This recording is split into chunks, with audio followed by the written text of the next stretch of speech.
actually meeting is now streaming live. Yeah. Hi, everyone. Hello.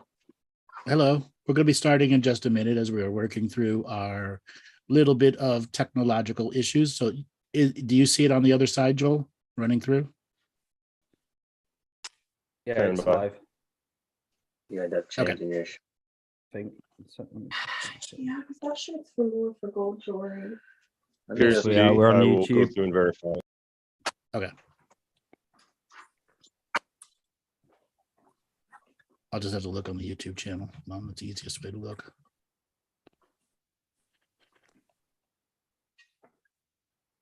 Yep, we're live on Dale's side. Hello, everybody on Dale's side there too. All right. We will be get started in just a minute here. All righty, everyone. Let's just take a little moment. So Joel, we are live, going to go. We're probably all set on the other channels. We're still waiting for some people to come into the Zoom room. Let me open up the Zoom room and admit all. There we go. Can you just check my audio? I've just put my earbuds in. Am I good. okay? You're good. Yeah. Good. Okay. Joe, All right. could you make us a co-host as well on the thing? Okay, or I think Andrew, you can do that, can't you? Yeah. So 1 second. Yeah. I can't make you a co-host. Only the host can. There you go. You're a co-host now. Thank you. All righty. We're going to start in just a minute. Everyone that's coming into the room, we want to let everybody to get an opportunity to be here because everyone's a little bit early. All right. Let's just do a quick opening prayer, everyone. Clear out the old energies, bring in the new energies. So I, in this ever-present moment of now, choose to activate my inner spirit, my outer spirit, and the spirit within us all, so we may have a cleansing, relaxing, opening prayer that removes the fright or frustration of any live show. Allow everybody to be in their unique and open space so that healing can occur. Within the healing is a future world waiting for us to take a part, to be a part of it, and to do something special with it. With that being said, Amanda, tell us what it was like for you a week later now. What was it like for you? So the first couple of days, it was great. I was happy. We were like, as a family, we were like flowing a lot more. We were spending time with the kids, having fun. I was a lot more open. I was able to open my heart more. And then the lessons started moving in. So it was like one after another lesson in trust, trusting in the universe, trusting in my spirit team, trusting in myself. And I spent most of the time working, in ceremony, working with that one shard. That, the shard that was there at the initial shock of the experience that I went through. So I had like such an awareness of this shard of myself, and it was like I was kind of forced into healing it. And I feel like I've come very, very far with that. I feel like she's where she needs to be now, but it's been a lot. Yeah, for sure. The first the first couple of days, there was such a density removal from her that like she was glowing, like literally she was glowing. And she like reached this state where she was just unfuckwithable, right? Her frequency and the vibration that she was maintaining was so high that it was like a force field, like a shield. You know what I mean? Like things could not penetrate it. They were out there, right, but we could observe it and they couldn't enter us. I also ended up, taking your advice about the drumming and everything. And it started out as kind of like, not really a serious thing. It was kind of like, me being silly and everything. And I actually got really, really into it. Like I went through like 13 different light languages that I didn't even know. they were just coming out, and I know that they were different because I mean, I could just tell by like the words, how they were put together, the tones, the sounds, it was completely different. So I went through all these different light languages and everything like that. He ended up connecting with a shard of myself from childhood. And so we uncovered a lot around that as well. So I actually ended up doing a soul shard recovery on Amanda. And I didn't even realize that I could do this, or that I have been doing this for some time. I didn't, know the terminology, but I actually ended up doing a soul shard recovery on her. And I went in and I took this cage from around her torso that was attached to her, and I took it off. And there was this fairy version of herself that was trying to put this cage back on. And I remember what Dale was saying about how he talked to this other shard. And I did the exact same thing. I really just connected heart to heart with her through what I was saying. And, I basically was that through the butt drumming? I'm pretty sure it was right after that. It was right after. Okay, it was So right we after went through that. the butt drumming, and then you were doing the shamanic chanting for a little while, and then you ended up connecting with the shard. So I was talking to the Real shard. question, hold on. Was the shard embedded in the butt or external? And you got the telephone message through the butt to its external space? I think it was inside. I really do. Yeah. Because, I like closed my eyes and I went inside Amanda's body, and I removed this cage, and this fairy version of herself was trying to put this cage back on, and was trying so desperately to protect her. And I just let her know that, her very being, just her existing as who she is the ultimate form of protection. There is no need to feel not safe or to do this or that to try to protect her. Just her existing as who she is protection enough. And I let her know that, we need you on the team. Like, you have so much to offer and so much to experience. And I just connected to her heart to heart, and we cried and everything like that. And she accepted, and she went to become a part of her heart, a part of who she was. And it was just really a beautiful experience. Yes, it was. Can't hear you. Are you ready now? I'm ready. Are you certain? I'm certain enough. Is there a part of you that isn't ready? Yeah. There's Hold on, we got something inside your screen off to your left. It's a crystal. It's a crystal. crystal. I'm like, what the fuck? What is that? Did thing? like, hi guys. One of our Okay. friends. Since we started a little bit early, a whole bunches of people are starting to flood in now, so we're just gonna give it an opportunity for people to flow in here.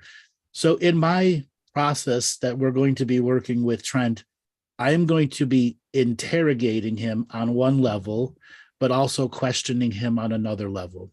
Okay. So I'm literally going to be your interrogator. Okay. But I'm not going to be putting you in spiritual gitmo. Don't worry. Okay. Okay. Yeah. Before we went live, Trent was talking about, how some of the things can flow. Yet when he's on show, it doesn't. All that is the program's taking over. And we're going to intentionally put the programs on spotlight, and they're not going to want to talk, and they're going to want to take over. And this is where you get to access your subconscious. So people trying to understand the process of what's going on here. We all have a binary system called your sympathetic and your parasympathetic. When multiple healers come from multiple positions, we are not binary. And the binary system can only defend from two directions. It can't defend from all directions.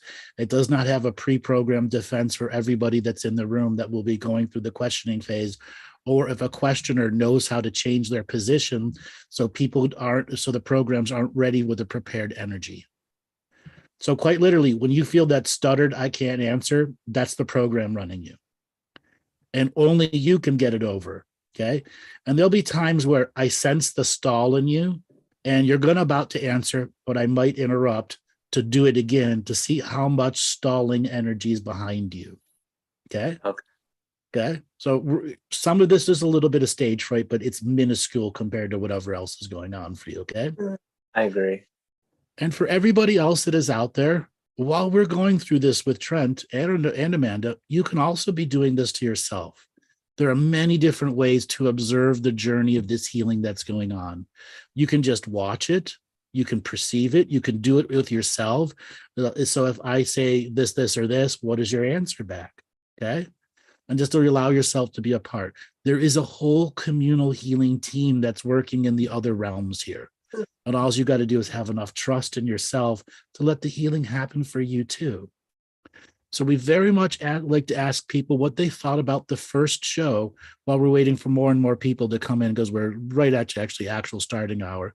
So anybody that's in the chat room right now, give us some feedback, what you felt from the first show.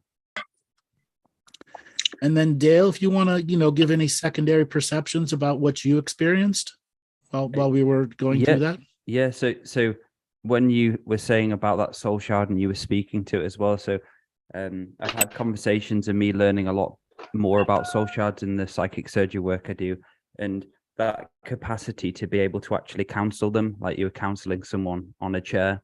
And Andrew helped me with this when we were doing a few things, private stuff. But it's incredible that you're able to actually access and start counseling that shard, telling that shard it needs to do something else, because that shard's kind of like gone off onto a different path, and you have to kind of bring it back into the body, balance it, and so on. So yeah, very inspired from it. And what you're going through as well, it's not going to be easy. Like things I've gone through in the past with the self-healing and stuff I've got over some dark stuff in my life. And it's like we go back to that healing's a process and not an event. It's something we should be doing all the time. And the more you do this, the more you're going to chip layers and layers off the rock, and it's going to start falling off until life's easier.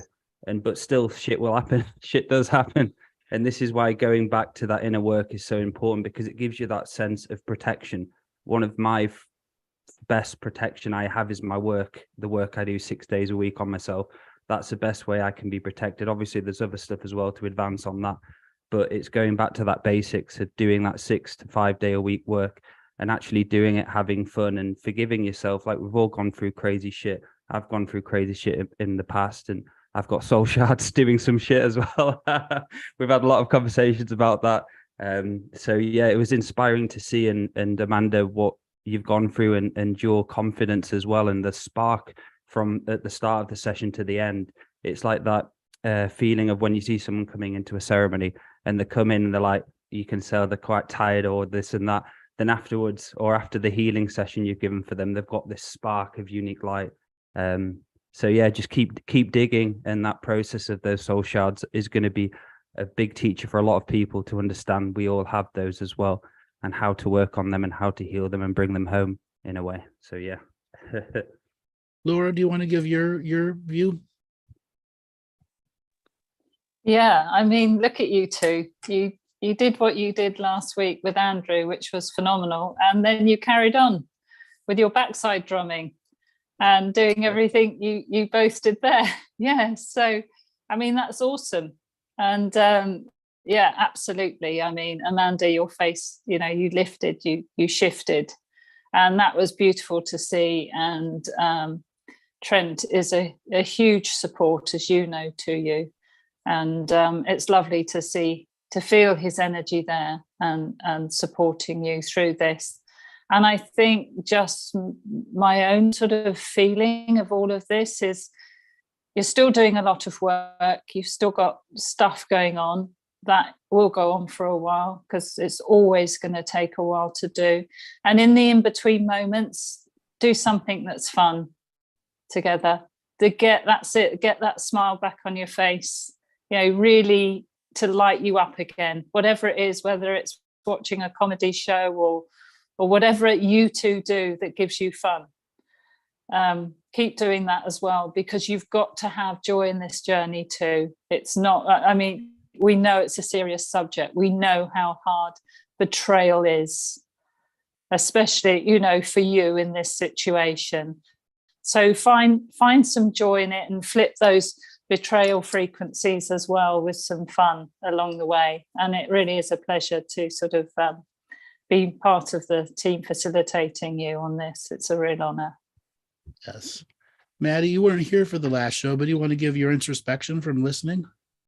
I would just reiterate everything that's been said, and just know that we have these moments of inspiration when awesome things happen, and we have that energy behind us, and eventually everything that arises falls away. But it's a case of not allowing yourself to go into depression or think that you've done something wrong when that happens, and just know that obviously you've got to process everything that's happened. And it's always an ongoing process, but what's important is the skills that you're learning, the way you're learning them together, and that we're showcasing here a whole different way to do healing. Exactly. A whole different way to do healing. With that being said, everybody, we're going to begin the next journey. So Trent, this is about you today.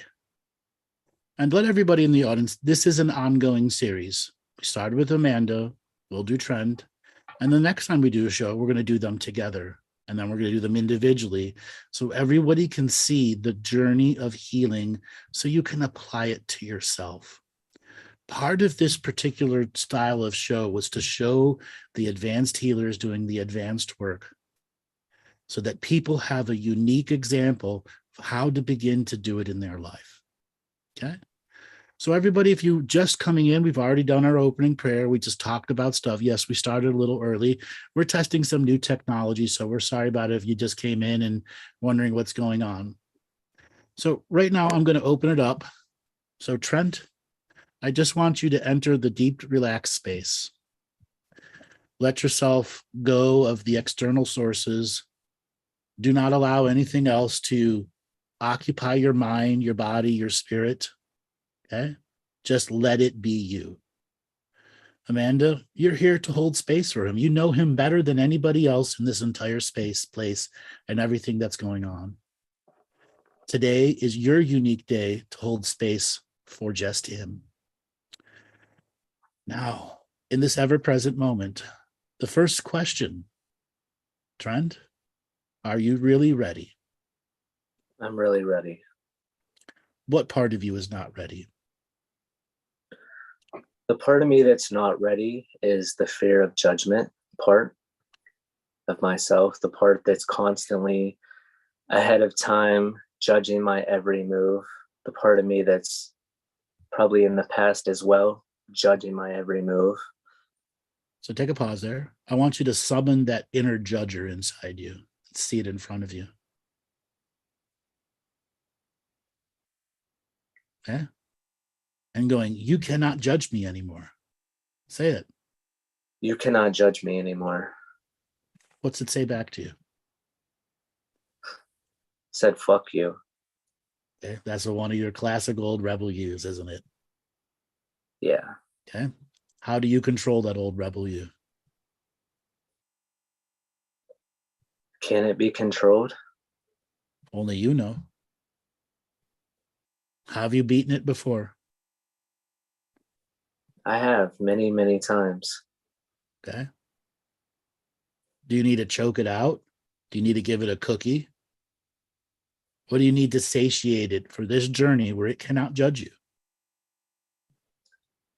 I don't think choking it or giving it food will help. I think it just needs love and understanding. It needs something to want to come, because no amount of force is going to make it come. It has to willingly. It's almost like it's become sovereign in some weird way. You know? It's time for you to take its sovereignty away and remind it it's an aspect you created. And it's going to fight. So with that energy said right there, Maty, I want to bring you in to help coach him talking to this aspect that has taken sovereignty of the rebel side. Okay. And have words for Trent to say to it.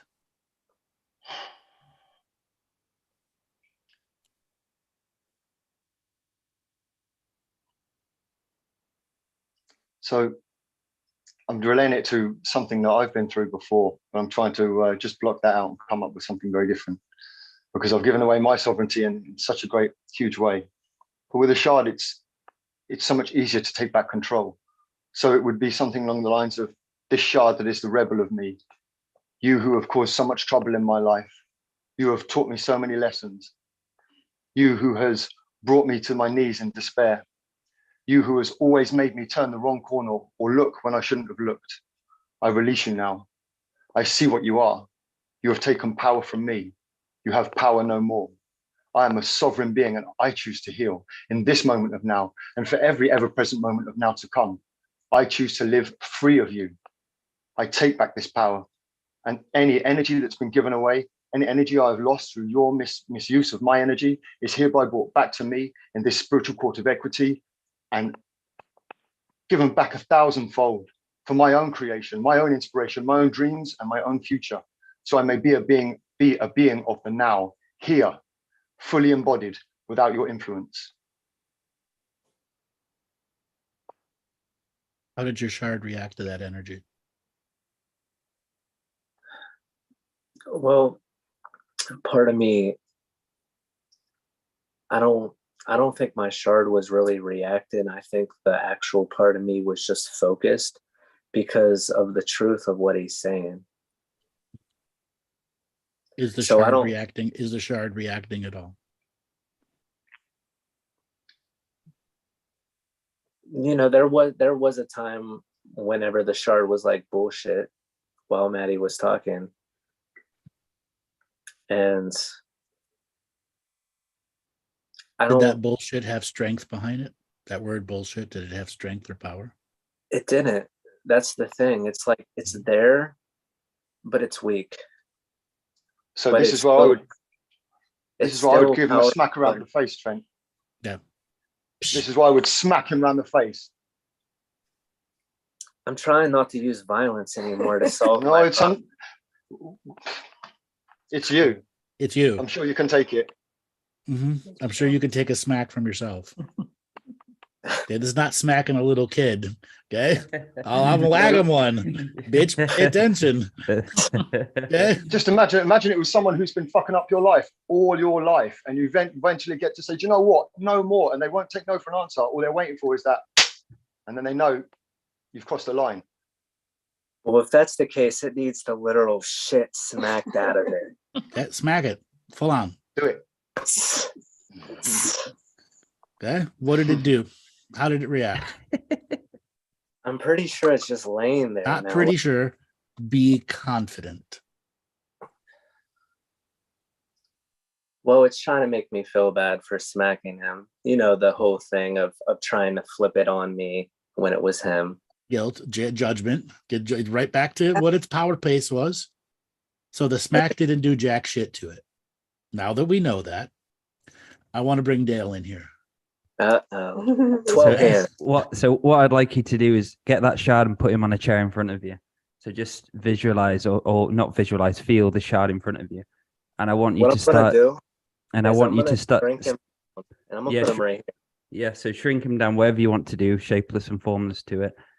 Put it in front of you, and I'd like you just to say some words, just your own creation in this, of just disempowering this shard and telling this shard enough's enough. It's time for you to be able to heal and come into a space. You fucked me off long enough. Just some changing energy you can give to this shard to counsel it and tell it to fucking not do what it's doing. So like you're a counselor and you've got this fucking crazy person come and sat down and you're like, and he's like, shout at me. So just let it rip, brother. All right.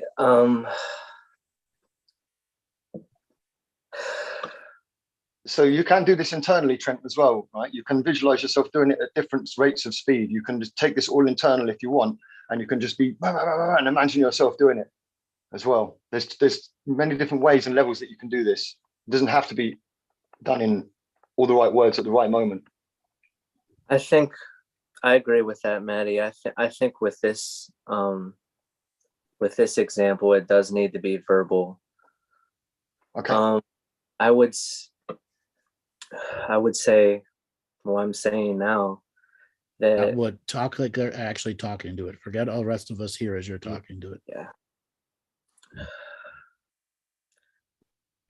So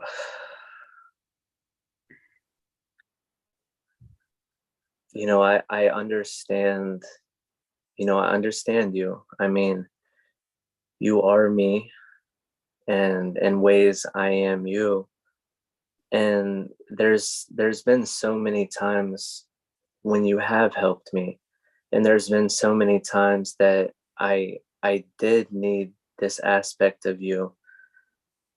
But when I think about it, when I truly think about it, I actually never needed you.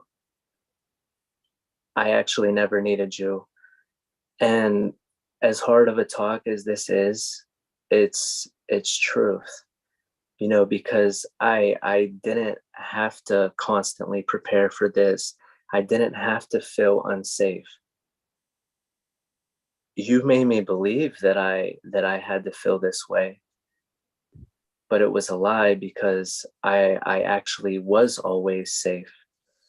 And though the judgments may have been there, they may not have been there. It doesn't matter. And it doesn't add or subtract from my actual value as a person. You've subtracted from my value as a person. You've stole experience from me. You've made exchanges for me without my consent. And you've made exchanges for me with my consent. And this is the moment that I take the consent back that I've given to you. This is the moment where you either get on board or you get the fuck out. Because there is no other mission. There is no side mission. This is the mission. This is the goal. It's not going to get on board with you. I'm in charge. You gave up being in charge a long time ago. You gave me the power, and here's your blood oath that gave me the power. Make me leave. That's what it's saying to you right now.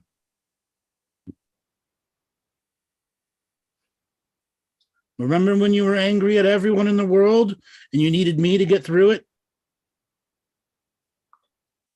Yeah, I do remember that. And you gave me all the power, bitch. And you think you can take it back now? Well, here's the thing. I don't think I am taking my power back.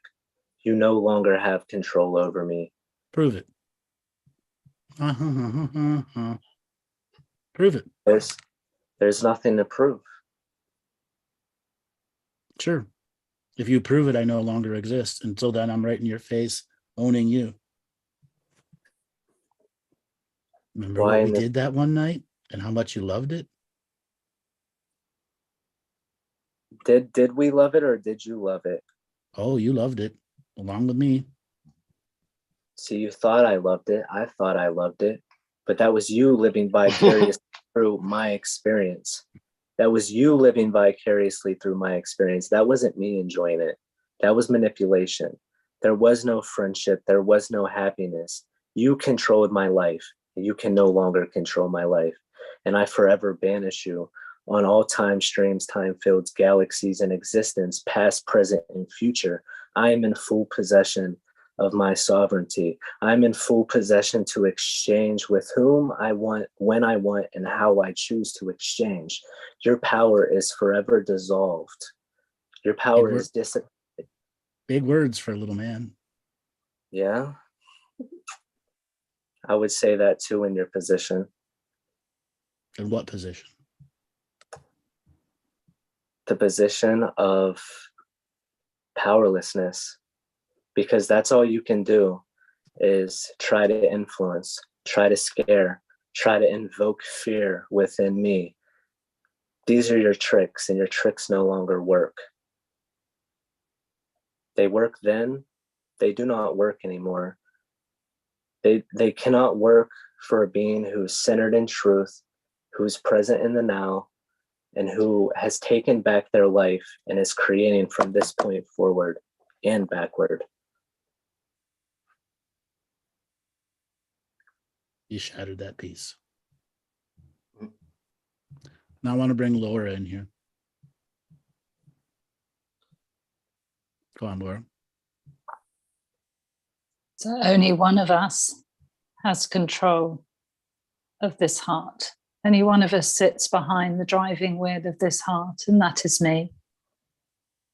And when I send you away, it's like lovers who loved once and don't love anymore. You served a purpose once for me. You were the rebel when I needed you to be the rebel. When I was in times of survival, you aided me. But now I do not need that. For I am a fully sovereign being, and I have the one who has the love of my ancestors behind me now, rooting me here to my heart. So I say goodbye, give me back my front door key, and go and close the front door behind you. And I remain here with the full love of my ancestors surrounding me and surrounding my heart. And I rise up. I'm potent. I am strong. I am stronger now that you have gone than I was with you. Oh, So Amanda, what were you feeling during this? I definitely feel him stepping more into his power. There's definitely a release. He definitely had to say those words. I honestly feel like, you know, it's still hanging on. You still know there's something else in there. Yes. What is what as his lover, what would you say it is? I think it has to do with first his self-worth and what he deserves. Okay, so you have a hand on his back. Yes. I want you to reach into his body and pull out the shard that is that makes him feel self-worthless, and put it right in front of his face so he has to look at it, because he has avoided this shard for a long time. Bitch, look at it. What do you see? brokenness. Mm-hmm.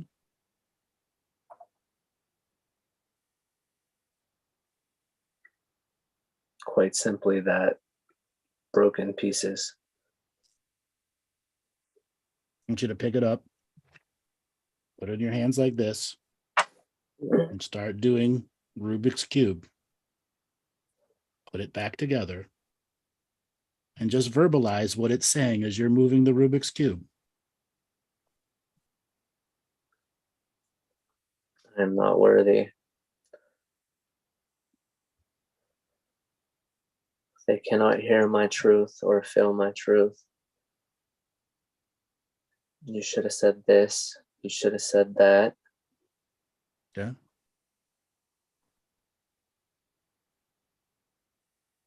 It hears people laughing at him. There is judgment going on. Real judgment and false judgment created by myself. Mm.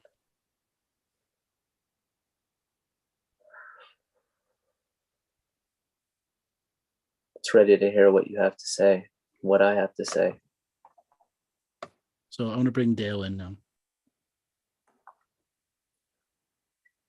So I'd like you, again, it's just to feel this shard in front of you and just, again, having another conversation and just bringing this worthiness back. And I'd like you to really go deep into maybe parts where you didn't feel worthy, and now you're reclaiming that worthiness and just bringing that energy into and focus on that shard and telling me it's now time for me and for you to basically fuck off, change, and I'm starting to feel worthy. That type of energy, like again with the other shard, just exactly the same process. Go ahead, brother.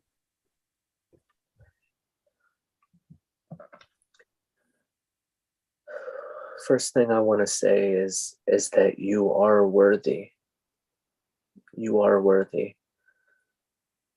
There was reasons that came up that had you feeling unworthy. There was times when you thought that you should do this or do that to prove your worth. And that actually wasn't your worth, and it caused more confusion for you. There was times when you tried to fit in places that you know that you shouldn't have been. There was times when you went against your moral code and did things to fit in or for approval or to survive at the time. That's caused more confusion to you. There's been a lot of things that have happened that's caused even more confusion to your state of confusion. And that's just the thing, is this whole shard, this whole version of you is just a being that's in confusion, a confused being. I bring truth back to you now. You do not have to do this or that to fit in. You do not have to say this or do that to be approved by other people. You know your moral compass. You know the things that you have to do. And you also know that you being who you are in your unique expression is enough to get the approval from the right people. It's enough to fit in with the right people, because that's all you've ever wanted, was to fit in and to be approved. And it wasn't by who you were fitting in with and who you were being approved with at that time. And that's okay, because with the understanding that you had at that time, that's what you had to do to fit in. And you did, and it got you through. It did get you through at that time. But it's caused so much confusion. It's caused so much confusion. I'm here to remove that confusion from your being. I am now taking away your ability to value or devalue me. I now take away your ability to value or devalue me. You no longer have access to any of my energetic bank accounts. You no longer have access to any of my energetic bank accounts. You have no longer access to any of my potential futures. You no longer have access to any of my potential futures. You are but a memory. You are but a memory. No longer a program. No longer a program. No longer a part of my choices. No longer a part of my choices. Okay. I want you to give it back to Amanda and she can put it back where it goes.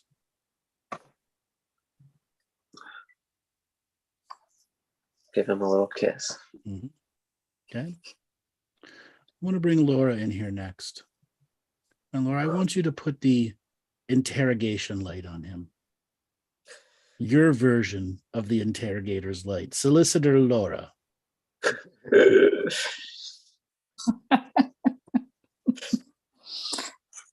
So we've dealt with 2 shards so far. So I'm wondering, what else is there that we're not looking at, that you're not looking at? That if you were to look deeply at it, another aspect of you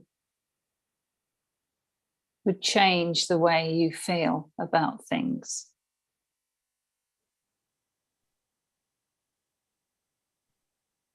What part of you are you not addressing that, if you were to address, would change some of the things in your life?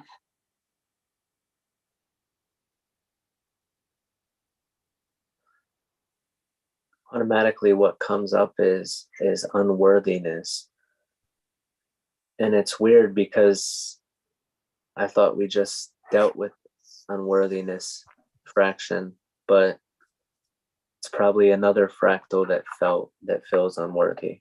Laura's light is different than my light, which is different from Dale's light, which is different from Maty's light. And the feminine light is showing you another aspect of unworthiness.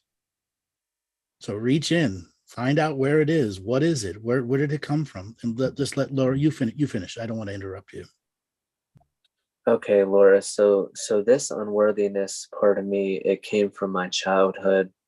Whenever I felt unworthy, and whenever I felt unheard, and whenever I was misunderstood by the people that was around me, raising me at the time.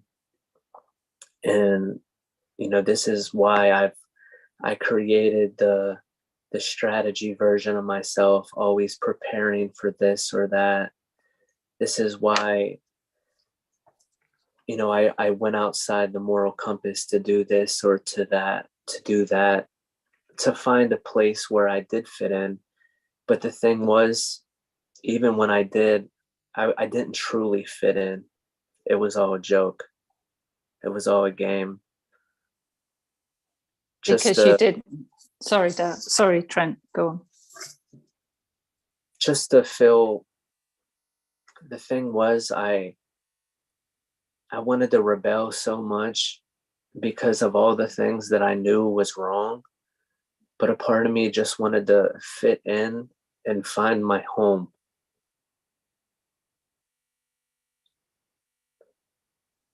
That's what I've wanted to do all my life, is find where I fit in, find my home, find the people that understand who I am, who I truly am. Could it be, what part of your body could you not be looking at for help here? So what you're looking for is an external source of home. And what are you overlooking that you weren't taught as a child either? Where to look and where to go to the home that you already have? What are you overlooking in your body that's there for you always? Where's your main source connection? My heart.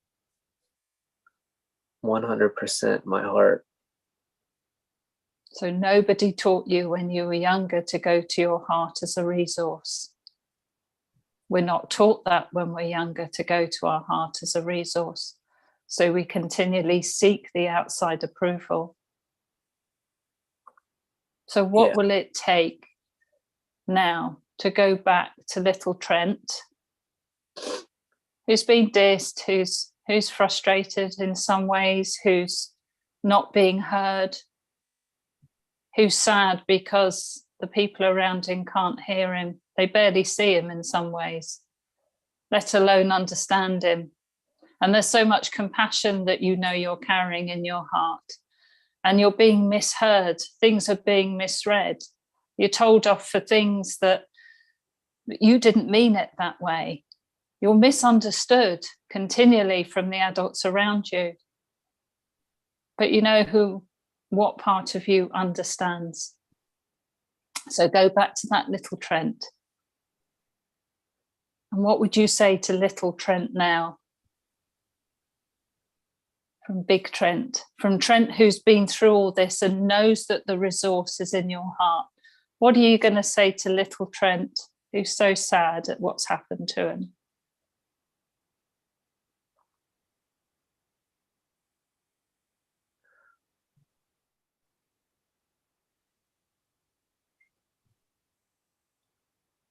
What I would try to do is I would try to reason, but I don't feel like reasoning is going to help. So there's only one thing you have to tell him to do.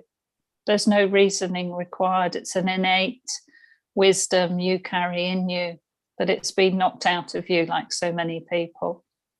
I just want to let him know that you are heard and you are understood and you are loved. no matter if you feel it or not. It's there and it's true, and it always has and always will be and always was. You know, your understanding now is very limited to the understanding that you'll have when you grow. And you won't always be in this place of hurt. You won't always feel alone. And you will find your people, and the right people will love you, and they will hear you, and they will see your worth, because you are worthy, and you do have so much to offer. And it's unique. What you have to offer is unique. What we all have to offer is unique. And that's experience through your perspective. Only you can offer that. There's only one. So go and have experience. Enjoy life. Love yourself and love things outside of yourself. This is going to help attract the things that'll love you back, the things that'll understand you back and provide that safe space for you. So just hang in there, because it does get better. It is better. Have you got a place where you can tell him to go so he can get that connection to his soul family, so he can get that ancestral connection? Tell him where the place is in his body that he can go to, where he's always safe, that will always give him the answers he's looking for. Where is that place? Tell him. Anytime that you feel unsafe or unheard, you can go in your heart, and that is connected to all the beings, to all the frequencies of light that do love you, that do understand you, that you were, that you are. All the things that make up you are there, and you can go to your heart and feel this safe space and feel this understanding and start to understand yourself. You don't have to look outside at this or that to try to understand yourself. All you have to do is look within and connect. It's there. The connection is it's there, and it always will be there. So tell little Trent now that his heart is a time machine. So it can take him. It can take him to his ancestors, anywhere that he wants to connect to. That is his portal, and it doesn't belong to anyone else, and it's Trent's, and it needs no approval from anybody, anywhere, ever. Anytime you want to connect or feel safe, all you have to do is go to your heart. That is your safe space. You don't need confirmation from outside sources or validation. You already have the inner knowing. You was born with the inner knowing of what you know. You know that all that or this isn't true. What's true is what's in here. You can always go in there to find truth. You can validate yourself. You can love yourself. You can give yourself that love that you seek so much. There's millions of frequencies of light inside your heart ready to give you that love in a unique way. And what you have is unique as well, because you can offer them experience and love in a safe space, and it'll be just as valuable to them as their value is to you. And I want you to know that these beings inside your heart are beings of equal exchange, equal energetic exchange. These are the beings that you actually want to connect with, because as you provide value to them, they will provide value to you. You do not need to provide value to someone to gain their approval, to gain their understanding, to gain this or that. It doesn't matter. The real value is in the equal exchange. And the real value is, it comes from within and is built within and expressed outward. It isn't found outward and built in so it can be expressed out. It's already there. All you have to do is look. How is little Trent now? How is little Trent feeling? A lot better, understood, safe, loved. I want you to give him a big bowl of macaroni and cheese. He loves that cheese. Okay. Hand him off to Amanda, and she's going to put him back in your heart with his mac and cheese. And he's going to watch. Okay. This little guy. So now I want to bring in Maty here for this next process. We've had 2-3 interrogation levels going on, and now we've got to turn up the interrogation a little bit. So Maty, I just want you to play spiritual bad cop here. I start accusing him of things. Oh God. So, was your child at that age when you were vulnerable like that? Were you heard?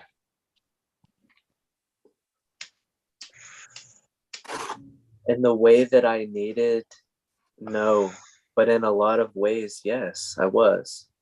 Or were you? No. So when you shone, when you shone your light, was it seen? No. When you shone your light, was you ridiculed? Yeah. Mm-hmm. So this child hears your words, but it doesn't understand them. Because right now that child is in pain. That child isn't being heard. It is being ridiculed. And every time it shines its light, it's misunderstood.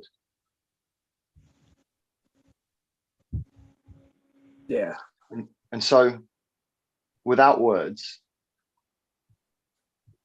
just imagine yourself, that child now looking up at you. And it says to you, I am in pain. I do feel lonely. And it puts out its arms and it reaches up to you. And I want you to just pick that baby up and just hold it close. I know this is not quite bad cop, but I could feel it's what needed. No. You know what you're doing. You know what you're doing. You know what you're doing. Yeah, I do. I just it was time. And I don't want you to say anything to this child. Just hug it and know that all it wants is love. It doesn't need to understand.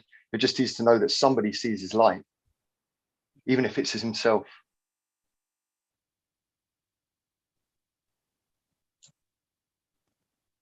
And give him a big kiss.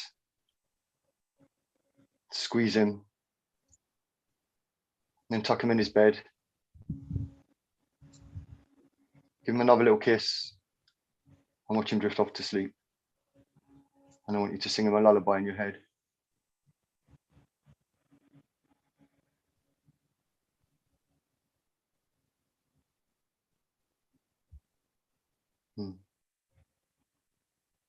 How does that feel? That's exactly what he needed at that time. Because, like you said, he did need the understanding, but at that moment, what he just needed was comfort and love. And, anytime that I don't feel that, I can always go back and hold that younger version of myself. And don't speak for him. Let him speak for himself.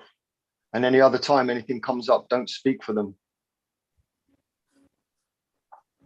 What exactly do you mean by that? So, okay. We're going to take the fluffiness away now. Okay.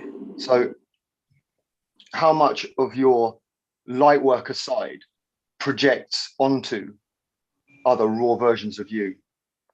Pieces and parts of you that don't understand light worker terminology, pieces and parts of you that don't give a shit about light worker terminology or any light worker activities for that matter of fact. How do you deal with those? What do you think they do when you start to get all light workery? Yeah, they don't care or understand it necessarily. They just need safe space held at the time. That's light worker bullshit. Exactly. Yeah. That's Yep. light worker bullshit. These are aspects that do not care about light worker word salad. So no amount of talking or understanding that I have is going to help at all. They're just Not like if you're Charlie. Go If you're ahead. projecting, it's like Charlie Brown's teacher. Wah wah wah wah wah wah wah wah. That's all they hear. When So you were whatever- speaking earlier, Trent, you had a moment where you were just speaking, but there was no power behind the words at the beginning of the show. And then you began to came slightly crossed. Like you could see the energy was like, no, this is, you become frustrated and you put some power into it. And then when you allowed the words to take over your intention, the power dropped and you softened again. Because the softness is not always the way to deal with these things. You can't fight a tiger with a feather. It's not going to work. You've got to fight a tiger with something badass. And that's what you need to pull out, because you're reverting because of the shame and the guilt and the blame that's put upon you by past versions of yourselves when you felt like you made the wrong choice or you behaved in a way that was inappropriate. You have to understand that you still had a certain element of power, and that power is not lost. It just has to be transmuted, alchemized. Yeah, I agree with that. And there's a big fear around this powerful version of myself because of the abuse that I've done while with power. But when I truly look at it, it wasn't power that I was using to hurt people. It was some false version of power. True power is not infringing on other people. True power comes with self-control. Agreed. You went to look into your little light worker dictionary then, didn't you, for a second? Yeah, I was trying not to sound all light workery and shit. Mm-hmm. And you said something true. Yes, that had a lot of power behind it. Mm-hmm. There we go. All right, so I'm gonna take over here for a second. There's an aspect within you from, let's say, age 16 to 17, in which it began collecting power whatever you had frustrated and angry moments where you lashed out at people. So I want you to find the lasher outer in you. Okay? Yeah. Okay? I want you to use your power, not your fluffy light language words, your actual power to force it to be in front of you. Face it. And it's going to lash out you. It's going to say all these evil things. It cannot have power, more power than you. That's why you've got to hold it in front of you. And for right now, just hold it in front of you as I go through the rest of the group of the people to help you understand what it takes to hold power against your lasher outer.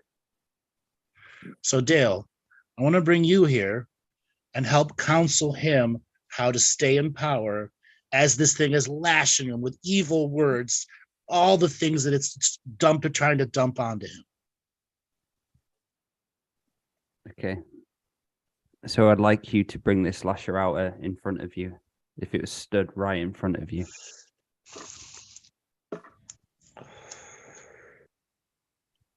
It's not allowed to leave. You're not allowed to leave.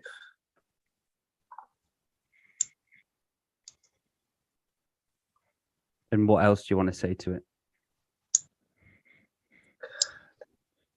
Are you going to ask it why it's angry? Just the energy of it being around's making me angry. I wanna smack the shit out of this old version of myself for all that it's done. All the pain that you've caused, not only me, but everyone around you, people that did love you, you lashed out at them for what? You lashed out when they were trying to help you. When they were trying to help you, you lashed out at them like they were wrong. And the whole time you were wrong. And that's what you do. You always flip the script. You always do this. You always do that because you can't take responsibility and accountability for your actions. And I want you to say, I'm not giving you any fucking power anymore. I'm not giving you any fucking power anymore. I'm taking You've had this power back. long enough over me. I'm taking this power back. And I want you just to bring some extra light as well around you, just feeling it flushing all around that fucker. So just bringing your own light and just feeling this light just surrounding this person and just saying it while you're shining this light onto the being as well. Giving it the willies. I remove all power from you. No Louder. longer hurt me. No longer can you hurt me. No longer can you hurt other people.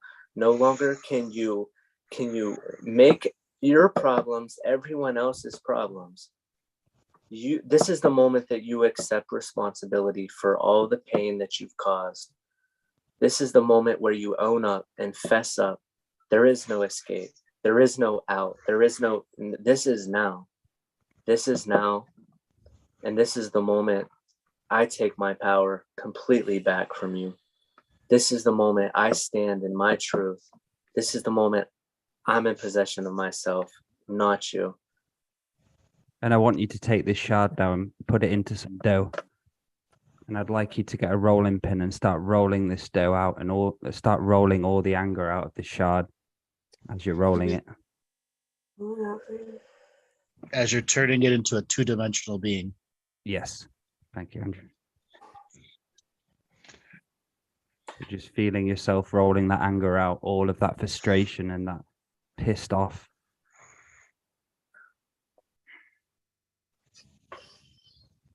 I'm so angry, I want to laugh. Let it out. Laugh at you rolling all of that anger out and all of that frustration which has been built up and bubbled inside you. Just allow that just to come out of this shard by you taking your power back by rolling this out. Then after you feel like a lot of it's done, I'd like you just to bring it back into the shard form. And what is it saying now to you?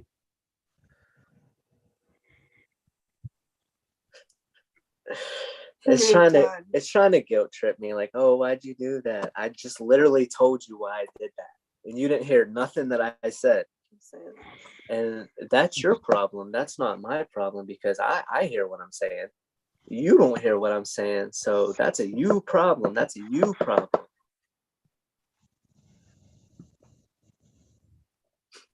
So what do you want to do?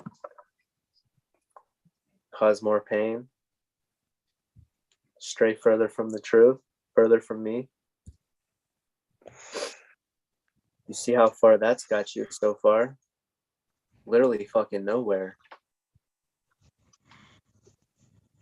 It made you a two-dimensional ball of dough. I made you a two-dimensional ball of dough. Play-Doh. And this is the moment where you no longer play me. I'm playing me. You don't get to be me. You don't get to do whatever you want out here, and then I have to take the consequences. That's not how this works. So this is the moment I take power back from you. This is the moment that I start shining light literally to you and giving you all the truth. Dissolving your very being, because that's what you're made up of, is fucking lies. You're one big ball of lies and stolen experience. That's all you are. That's all you were. And that's all you ever will be. Unless you decide to come back, which He's not allowed. I don't know if I want you back because I don't trust you. I don't trust you. No, literally nobody trusts you. You're untrustworthy. And just removing that kind of like allowing it to have any choice, you've got to give it no choice. Saying it might come back, it can't fucking come back. Yeah, Yeah, you're fired. You're fired on all time streams, dimensions, realities, motherfucker. This is your eviction notice. This is the moment that I take full power back. Any power that I've given you over me, past, present, and future, I now remove, revoke, and forever banish from your free will.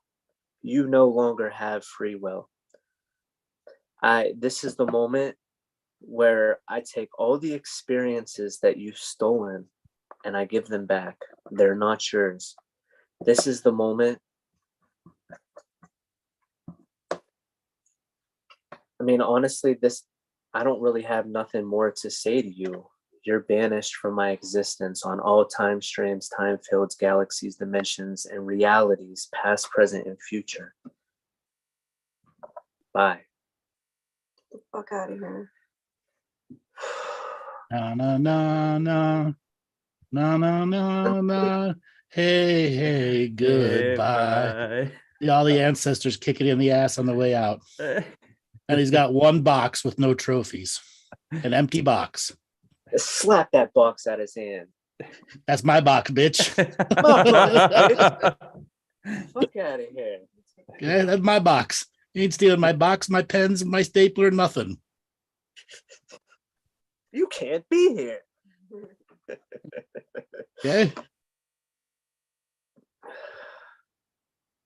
Amanda, how did that feel for you? I could feel the resistance very strongly. I could feel the anger very strongly. I could feel that it was like when he wasn't speaking from his power, it was like laughing at him. Mm-hmm. Okay. When he really started truly speaking from his power, I felt the resistance lessen. I felt that whole thing like in my heart very strongly. It was very similar to what I felt when I was going through my own healing. It didn't want to go. And as he went on, it loosened. Mm-hmm. Laura, what of your views since you held Little Trent, got Little Trent up, and what have you seen gone since then? So Little Trent found the resource of his heart as he grew up into Big Trent. So, so what have I seen since then with Trent? So he's certainly regained much more of his power that was given away, much more of his sovereignty, because he's remembered he's got a heart and that's a good resource. And also I think he's also, I see getting some greater ancestral connection. So you've been since getting rid of those shards, which let's face it, are adrenal chemical based, aren't they? Their reactions. And you've been able to uncover and remember that your heart is your resource and your connection to your ancestors. I also feel them flowing through, and that you've got that, just feel a greater portal to them, a more open portal. It's less confused. I think you'll be more able to hear them now. You're really back. You're really back in your sovereignty. Yeah. I want you to talk to his shaman side now. The one that got him into the practice, the one who got him keeping going in the practice, and the part of them got him here today. What advice do you have for his shaman side? Let's go down memory lane, Mr. Shaman. To what did it for you in the beginning, those mystical experiences, that part of you that got excited, that found the joy. when you discovered some of your connection to nature, some of your connection to fire, some of your connection to the elements, how the wind spoke to you when you went outside, how it whispered around you, how the trees spoke to you through their leaves, how you crunched through the leaves in the forest and yet you heard more than you heard. You felt more than you felt. Remember that connection? Remember those days when you went to the hills or wherever was your place of escape through the forest and you felt it? You felt it in the air all around you. You felt it in the ethers. You felt them. You felt the words. You were spoken to. You were called, weren't you? You felt the calling in your heart and you felt that joy and you felt the joy of that mystical moment. That's what you need to remember now. Go back to that joy. What first got you on that journey where you wanted to bring home that feather, you wanted to bring home that stick and that stone, and you wanted to make a collection. And you wanted to go up and throw your arms in the air and connect to celestial brothers and sisters. And you wanted to go out and star watch, and you wanted to go and dance under the moon. And you wanted to sit with the sun on your face and let it flow through your body. Those are some of my most fulfilling moments. Those are some of the moments where I felt truly connected and heard and felt and safe and understood. And like, I love that feeling of just being connected and with things that isn't bullshit. You know, and that's the thing. I was connecting with things that were real, things that were real. Yes. Even though like I couldn't necessarily see them in front of my face, I felt them in my very being as real.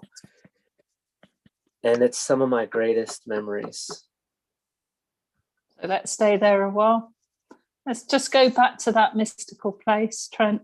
Let's just go and sit on a cloud, on the treetops, the snow on the top of the fir trees, and Wolf, the ancestors of the north, talking to you from Wolf. All your childhood through the fields, cradleboard of the 7 future generations. Let's run through the field of the coyote and the mouse and green fields and red flowers. We'll go to the east and greet the ancestors at dawn and fly with the birds of prey. Or to the west, to your dream time, and connect to the medicine wheel and brown bear. Let's do all these things again together, brother shaman. Let's do these things together. Let's go and light a spirit fire. Let's collect the wood. Let's pray over the wood. Yeah, let's put our pot on the fire again, shall we? Yes, I would and create steam. Let's do all that again. Let's do all those things that bring us back to who we really are, what we're here for. This is what we're here for. To recreate all that again, to remember it, because it's in us, it's in our heart. It's our very being, it's who we are. And the universe flows through you, me, and everyone every day, just saying, come and do this, light a fire with me. The universe will sit round that fire with you when you look at the stars. It's simple. It's the authentic you. The rest of it's crap. 100%. The rest of it's crap. That's you. Thank you. Beautiful. Thank you, Laura. Beautiful. Maty, is there any light language you want to speak to that shamanic side? Go ahead. Can you hear me, guys? Yeah, I can hear you, man. Okay, so first of all, what I would like to say, the light can blind you. Sometimes the light can be so bright that all you can see is the light. this experience is grey. It's the middle shades of grey that you need to be experiencing to really get the full expression of what's going on. And in your shamanic expression, you mustn't allow the light to lead you off in a direction that serves no purpose other than just to be in the light, to look in the light, to see in the light. It doesn't mean that you move towards the dark. It just means that you experience the greys and you put no judgment upon them. Otherwise, you have your point of view is limited. And there's a future version of yourself that's been reaching out to me as Laura was speaking. So I will give some light language. Right, Trent.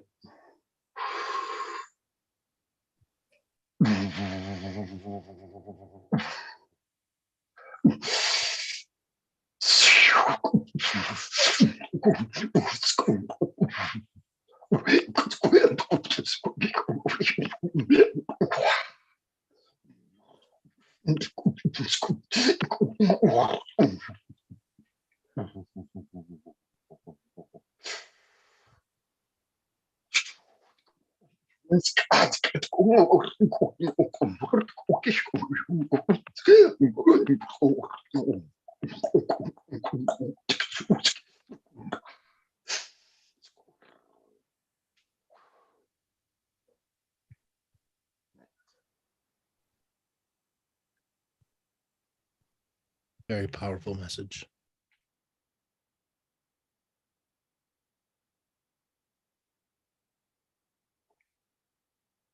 Mic drop.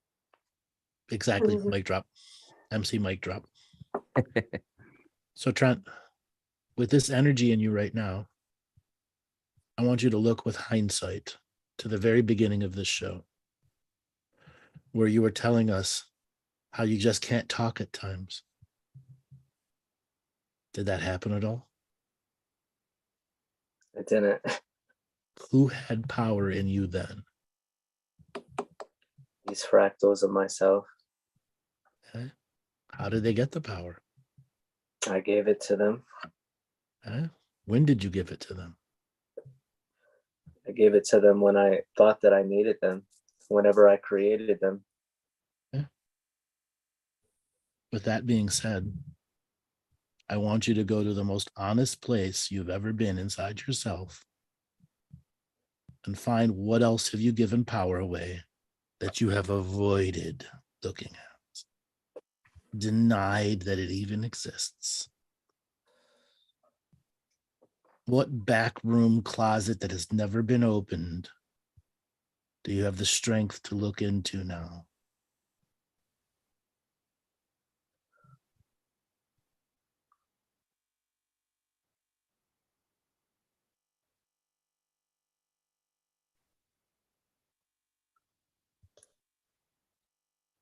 It's definitely a version of myself that completely went against my moral compass and did certain things for money.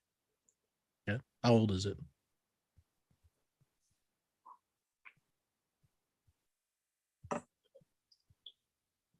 Maybe 17 through 19, maybe 19. Is it solely from this lifetime, or was it influenced from past lifetimes? It was influenced from past lifetimes. Okay. With the power that you have right now, I want you to cut it off from any influence of past lifetimes.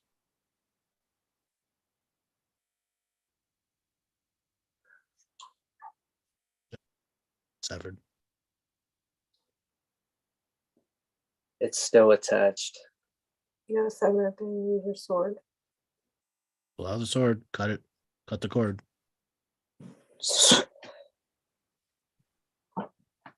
Okay. What's it doing?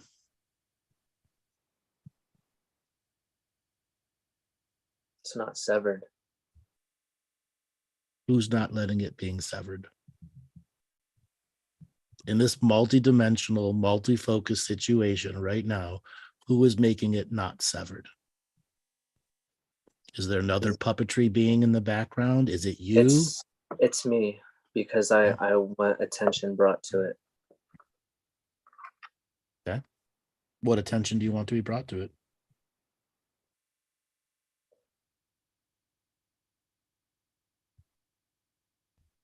the attention that it needs to free itself from me. What does that mean? The attention it needs to free itself from me. It sounds like it's running your words right now.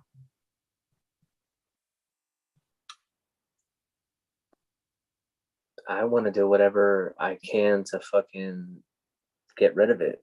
You've just lost all your power. Gone. Get back into your seat of your power. Does this thing have that much power over you that you can't cut its cords? That it runs your voice?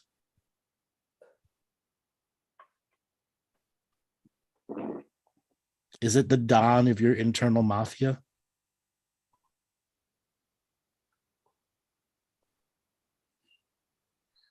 Is that a question? Yeah. Yeah. What happens when you take down the dawn?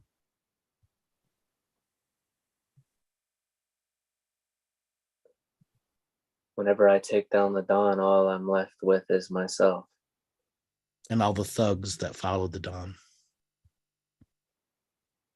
Are you afraid if you take down the dawn, the thugs will just rise up in power and take you over again, like it's done over and over and over and over and over and over and over again?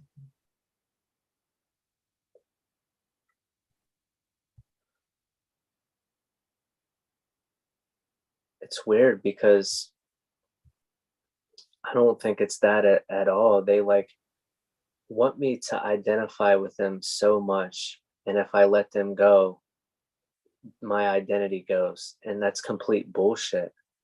They want you to be the criminal. They want you to join the mafia and be a subordinate. That's not going to fucking happen.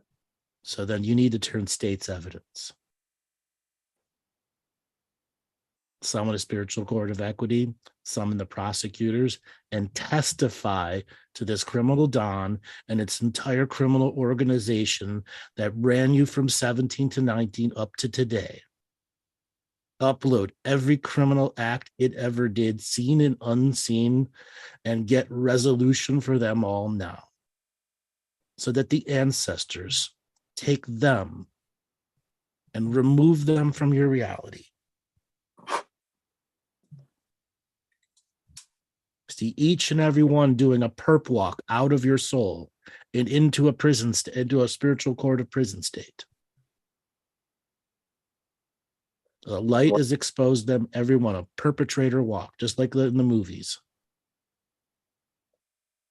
You know, it almost disgusts me that like there's this part of me that like feels bad for them. Sure, because you were in the mafia for a while. You were. Not anymore. You got a family now. Okay.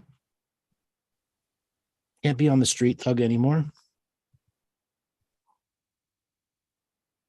All the thugs, all of them got to go to jail, go to the spiritual jail they belong to, which is outside of you.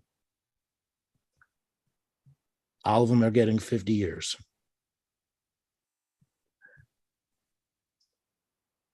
I think the hardest part of this for me is they've been a part of so much of my experience that I almost literally thought that I was them for the longest time. And they had me fucking duped. They had me duped to where I believed that it was fucking me. That I believed for the longest time that their influence was me. And whenever I shut off a large portion of that, I was like confused. Because it's like, remember I was talking about the identity, like who am I? It's because I identified with all these false versions of myself for so long that once they left, I was like, I don't even know, but I do know who I am. I do know who I am. So why do I feel bad for shedding off so many lies? I want to bring Maty in here now because he has his own personal experiences, something similar you went through, and as do I, and that's why I brought this up. Maty, help him understand between the shards that he's talking about and the loss of identity. And what kinds of wisdom do you have? So what you've got to appreciate is that you were there in the background. And what it was that was being utilized. Now, you know those elements of control that these organizations have. How do you know that any situation that they're putting you into isn't a trap or isn't to fuck you over, or, you know, that sense of unsafeness that you get, you know? But you're here in this moment now, having these conversations, going through this process. So something led you there, didn't it? And in much the same way as those criminal organizations will twist your talents, your words, everything about you to suit their needs, this is what the internal programs do as well. They take away your power. So there's parts of you that you have given away because they've convinced you that they're not yours. And this is your power. These are the parts of you that are powerful, because when they come up again, you think it's these programs. You think, now I'm going back, I'm reverting back to who I was, but you're not. You're stepping into a new way of power. And if you truly step into it and use it against them, that's the game over. But right now, you're scared to go into those modes, those emotions and those powers, because you think it's them. That's why they don't believe anything that you're saying. And you can take those moments of strength when you did those things that just remove any form of judgment. Look how much bravery some of that stuff takes to do. You have got to have balls to live that life. You really do. Or just be stupid, because you know you've got the feeders and then you've got the ones who are being fed on. And I'm damn sure you weren't being fed on, so to speak. And that power, you just have to transmute it, and don't give in to the light worker bullshit. And I'm sorry for any light workers out there, but you've got to turn this on. You've got to turn it on. You've got to find your power. You've got to be strict to the point where you are willing to revert back to those old types and put them through what they put you through in an imaginative process. Use them to your advantage. Turn the game around on them. So these aspects of myself that, you know, I think I don't need, I can actually use to my advantage.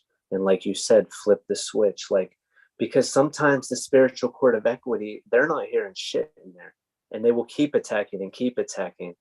So this is permission. Because you don't have any power behind you.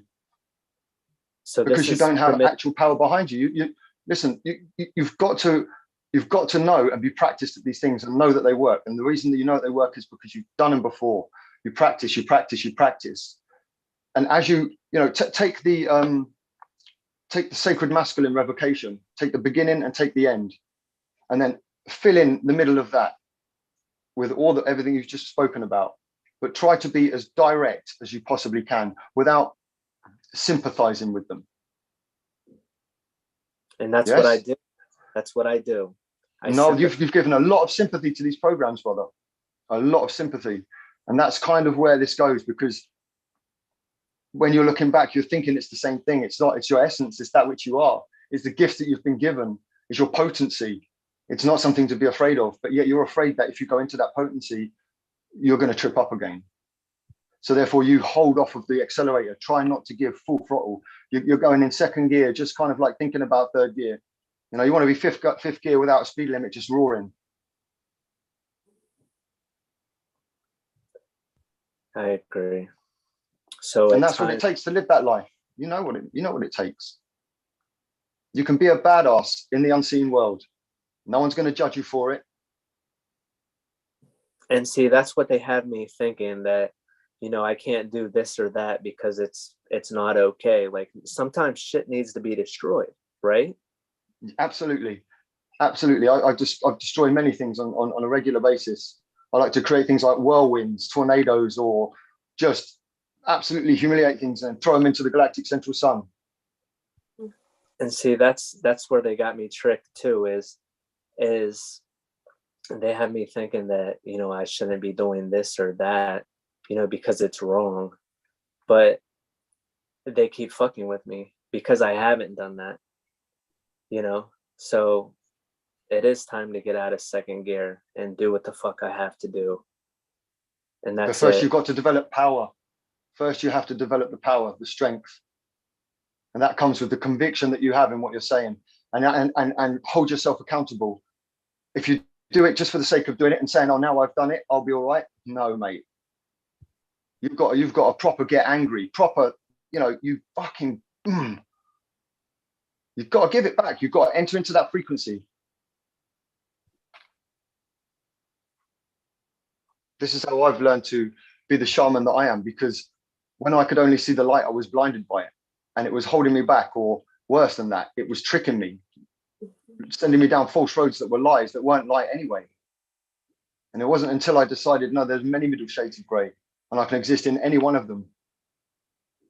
This is a classic example where the old metaphorical brick in the purse that I had a person do live on a show.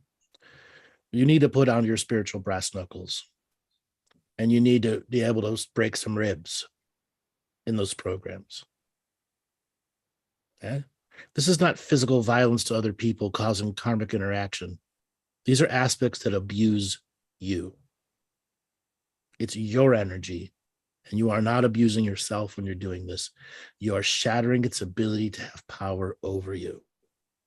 When they're all limping in the corner with broken legs and crushed ribs, they have no power, do they? Then you can easily dissipate and release them. But if you don't, they will stay with this power, and those cords will never be cut.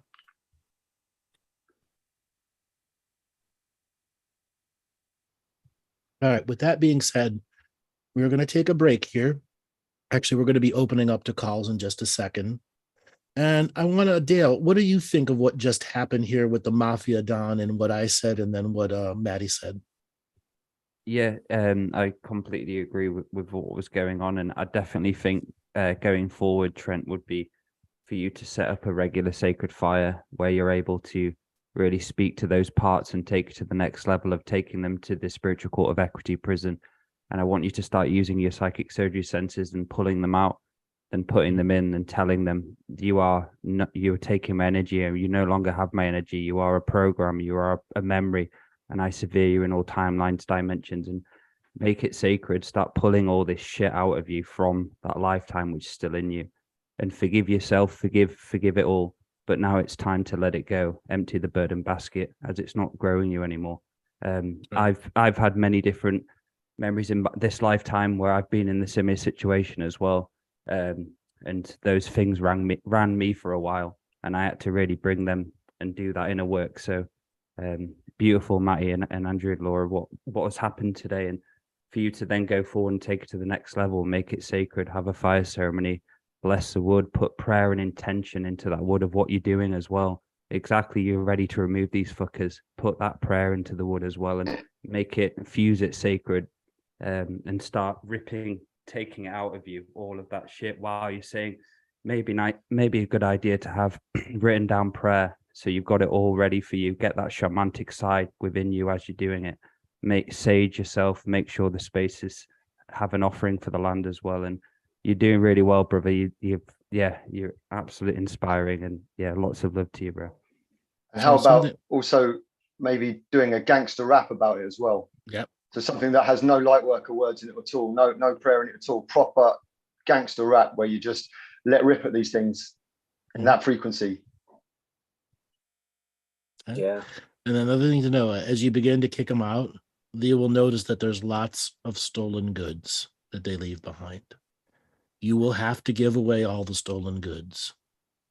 That's a hoarded treasure of stolen power from other people that those programs did to you outside of you. And that's another very, very background, subtle reason of not getting rid of them, because they've got the hoarded treasure. And you just send back all the power they stole from others during that phase, can go back to who it belongs to. And it might be great at the end to get that sword out again and go, haha, motherfuckers, I've got the power now. Exactly. And in that ceremonial space that Dale was talking about, when you get into that ceremonial frequency and you really mean it, and you call in that power that you've given away, or any power, and you clean it with the power of that ceremony, you'll feel it come back into you.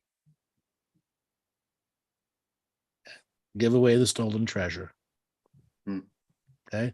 And then you're going to discover how much power they used inside you, saying, we've got all this power, dude.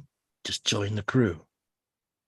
Join the crew and you'll get your little percentage of it. Yeah. Not the whole thing, just a percentage. And that's the thing too. Mhm. They always try to trick you like you have all this power. No, you're just being controlled. Just being controlled. Okay. With that being said, we're going to call it an end to this healing and we're going to be opening up to calls. So just take a couple deep breaths. Let your psalm calm back down.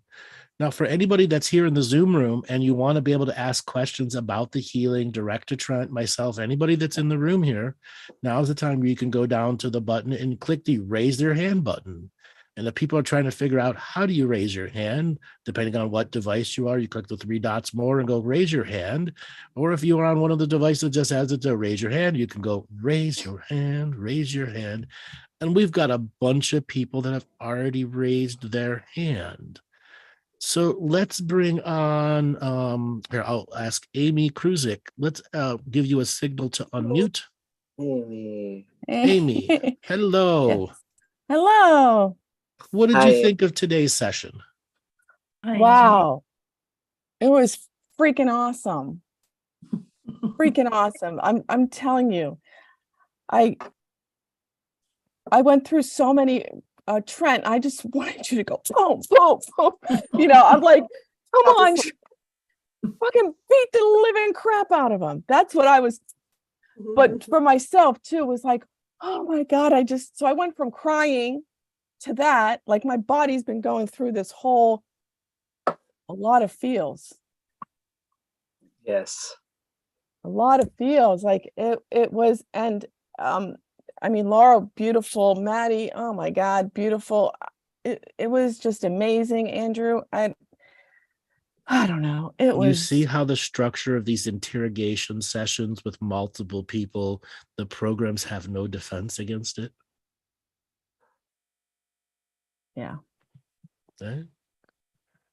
And for Trent, I saw these like little pockets on you, like full of tricks. And like you go into that and pull the trick out, and it was like a trick. I don't know. I just saw all these little things, and it feels like they're all sewn up now. You can't even get in there anymore. Good. Yeah, it just felt like that.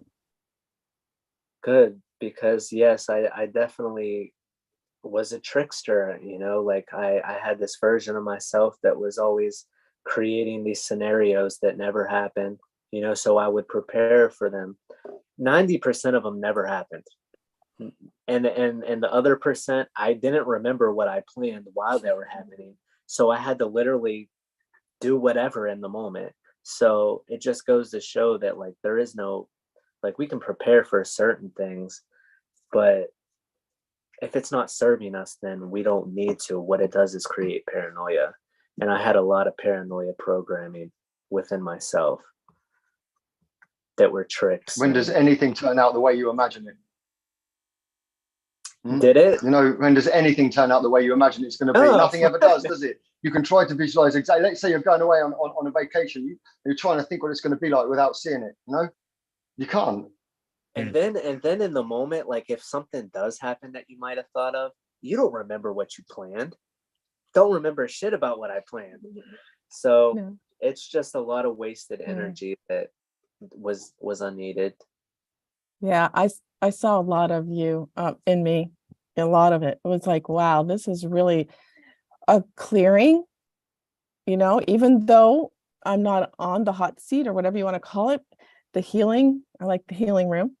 A lot has cleared. I mean, the little girl that Maty, when you were talking about the little boy, holy moly. That's powerful, isn't it? Oh, Jesus. It was. And the shards and the dichotomy from the way Laura did it right into the questioning about the other part. yeah. Mhm. It's like it. Oh my God. Yeah. Laura's little trip down memory lane was beautiful. Like, oh God. It was so beautiful. Oh, and I like the mafia. I do like the mafia. the little We all All have an those- inner mafia. We all have an inner mafia, whether you've been a criminal in life or not. Yeah. We And all have it.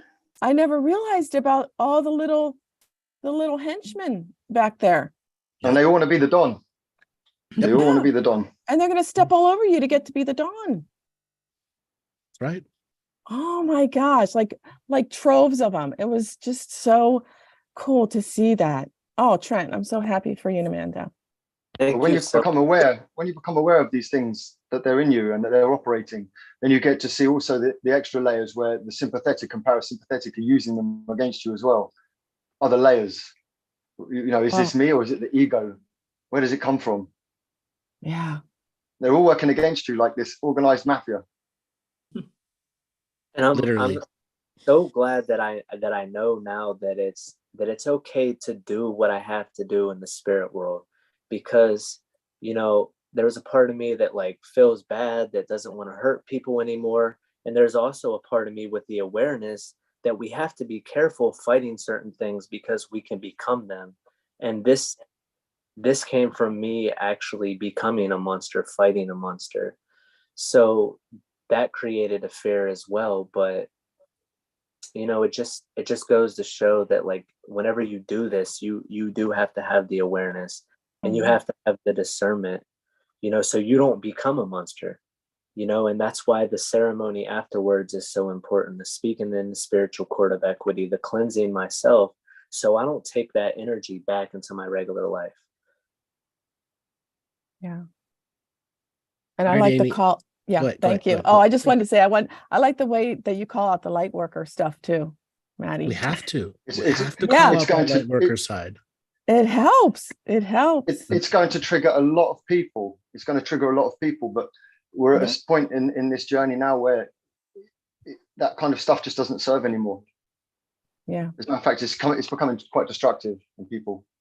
Exactly. So thank you. The recovering you. light worker. Yes, we will be creating some merch around recovering light worker. Coming soon, guys. Light workers anonymous. Yes. All right, Amy. Thank Amy, you. you're welcome. Thank Thanks for you. calling in. All right. So, Katie Thomas, we're giving you a signal to unmute. Katie, are you there? Hi, I'm here. Can you hear me okay? Yes. Where are you calling from today? I am calling from Lynchburg, Virginia. Lynchburg, Virginia. What did you think of the show today? I think it's fantastic. I'm really excited to have all these new methods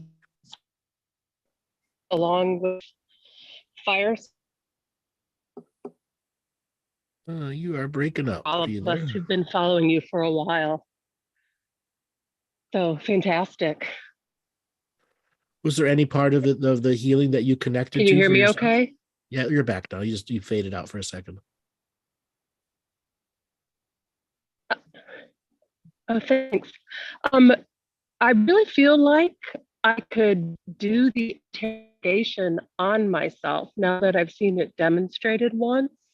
Mhm. I know that's kind of ambitious, but I really think if I get in the right frame of mind, I'm able to put myself through something similar.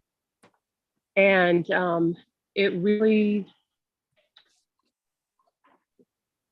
to light, I have to approach it from every angle.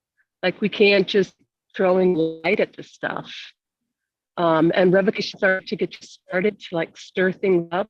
But what's got Jeff and look at each individual refined tool, if that makes sense. No, it does make sense. And it's exactly why we wanted to do shows like this. Oh, I hope I'm not Yeah, we're losing you a little bit. So part of us wanting to do shows like this is to show the actual example so people like you can say, I can try. I've seen the example. And if people want to know how you can interrogate yourself, you know yourself better than anyone. Just start writing down interrogating questions over the next several days, or even over a period of several weeks, where you can tap into your inner genius about yourself and get the truly interrogating question. Okay? And yes, anybody can do it. You don't need the whole room here. Part of the inner work is doing it on your own. Why are we showing this? So everyone else has the opportunity to go and do it when they have an opportunity to do it for themselves. And all the little tips and techniques that you've learned through both of these shows, how to apply it to yourself. Knowing when you're avoiding the real answer.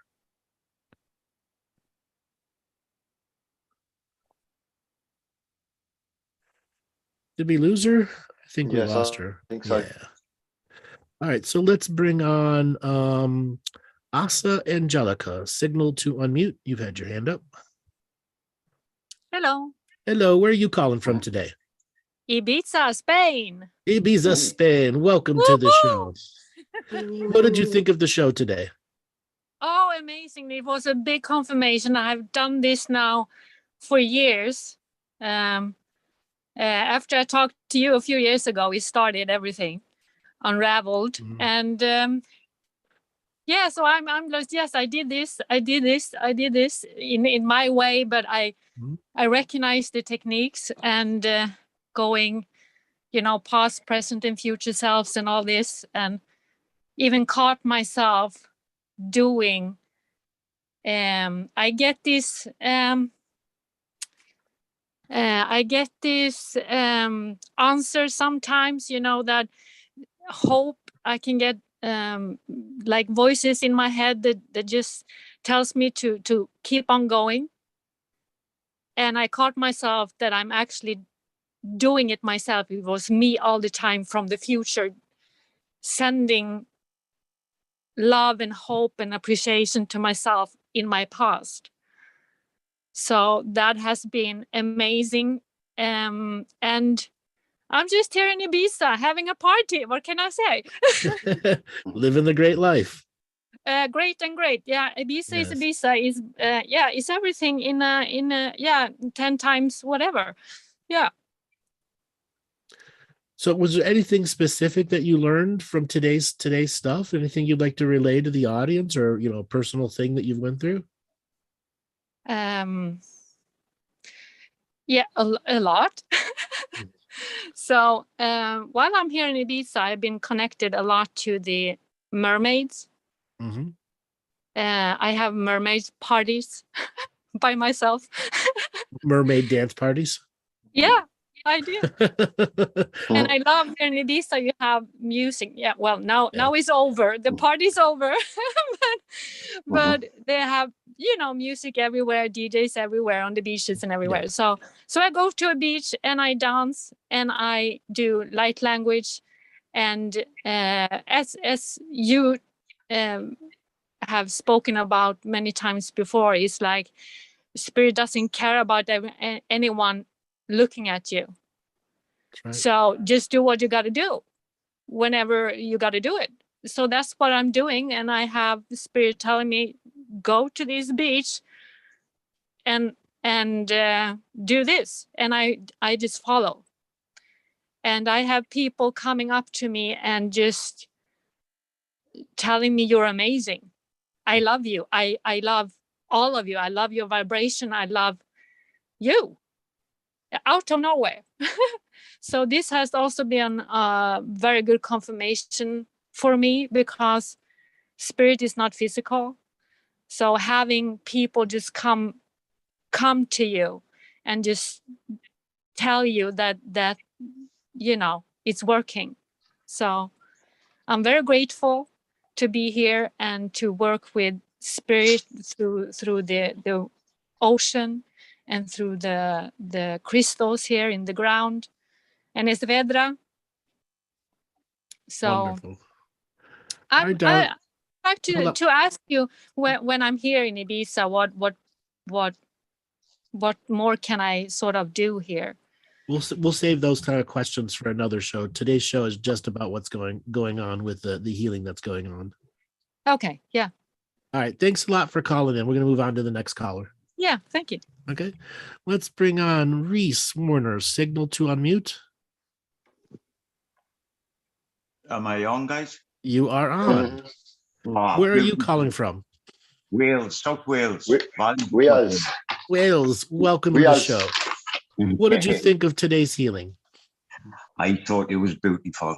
It was beautiful. honest to God, the passion he started putting into it in the beginning, the way Dale got him into that space, it was amazing. The way you laid yourself bare, Trent, it was amazing. I felt it straight through the art space, to be honest with you. I wrote it down with her. Dale made me cry when he got him into that art space. Laura made me cry when she was talking about the way she got him into it. And then I got it written down, the boy. Then when Maty got him into the boy state, it was like, whoa, brought me right back to the river. Where all my hurts went down the river, and so did Laura's. Brought me right back to that art space there. I was like, beautiful.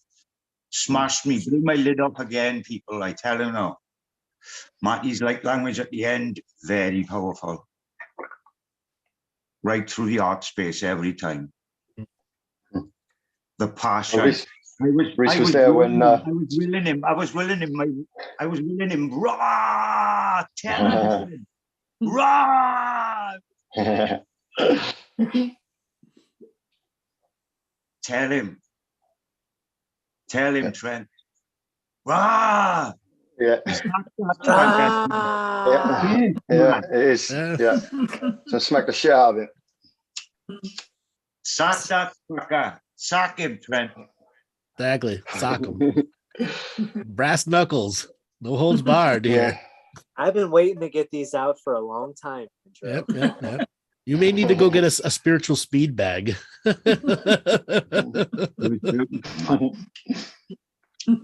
I agree. We lower out the space as well, beautiful. I felt it last week when you were holding the space for her. It's right through the art space you had me last week as well. Beautiful. You could feel the love coming out for Laura, for Amanda, sorry.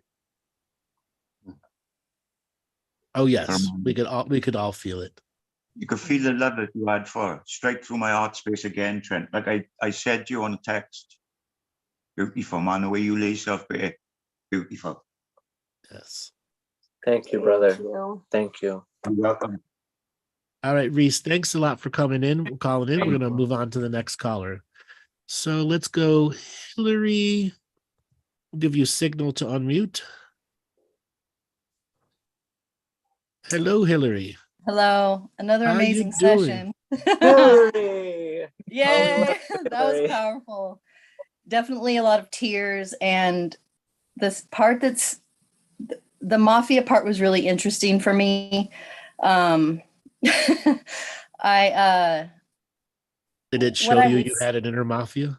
Well, that's the part I'm in denial about. That's the part I need to look at. Probably means you do have one. I mean, you do have one. Yep. Well, I could feel Trent's fear when you're asking him to like handle the mafia. I could feel he doesn't want to, and that's kind of where I'm at. I'm like, I don't want to, because, and when I reflect on that, it's easier for me to rely on them to have the power, or that I'm used to that. And so like I could feel this sense from him as like, this is my family, like I'm not letting them go. And there's also that idea of being a snitch, like that aspect of it. So like fear of the wrath or the judgment. It's just so interesting to me. It's so interesting. And I'm not sure how to manage it for myself, although I appreciate this experience. It's just a lot to consider right now. And it terrifies me at some level. And I could feel that aspect where the power diminished, where it was like, and I can feel that in myself. I do want all my power back. And it's like, what am I willing to do to get my power back? So I appreciate this format, this template. Like I'm not sure how to deal with this mafia. I'm not sure. I'm not sure. Brent, what advice do you have for her on a mafia group? Well, here's the thing. Like, you know, they have us thinking that, oh, it's wrong to do this or to do that.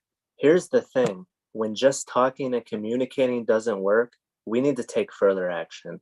And that's exactly what we found out today. Like, I'm willing to do whatever I have to do in order to take my power back.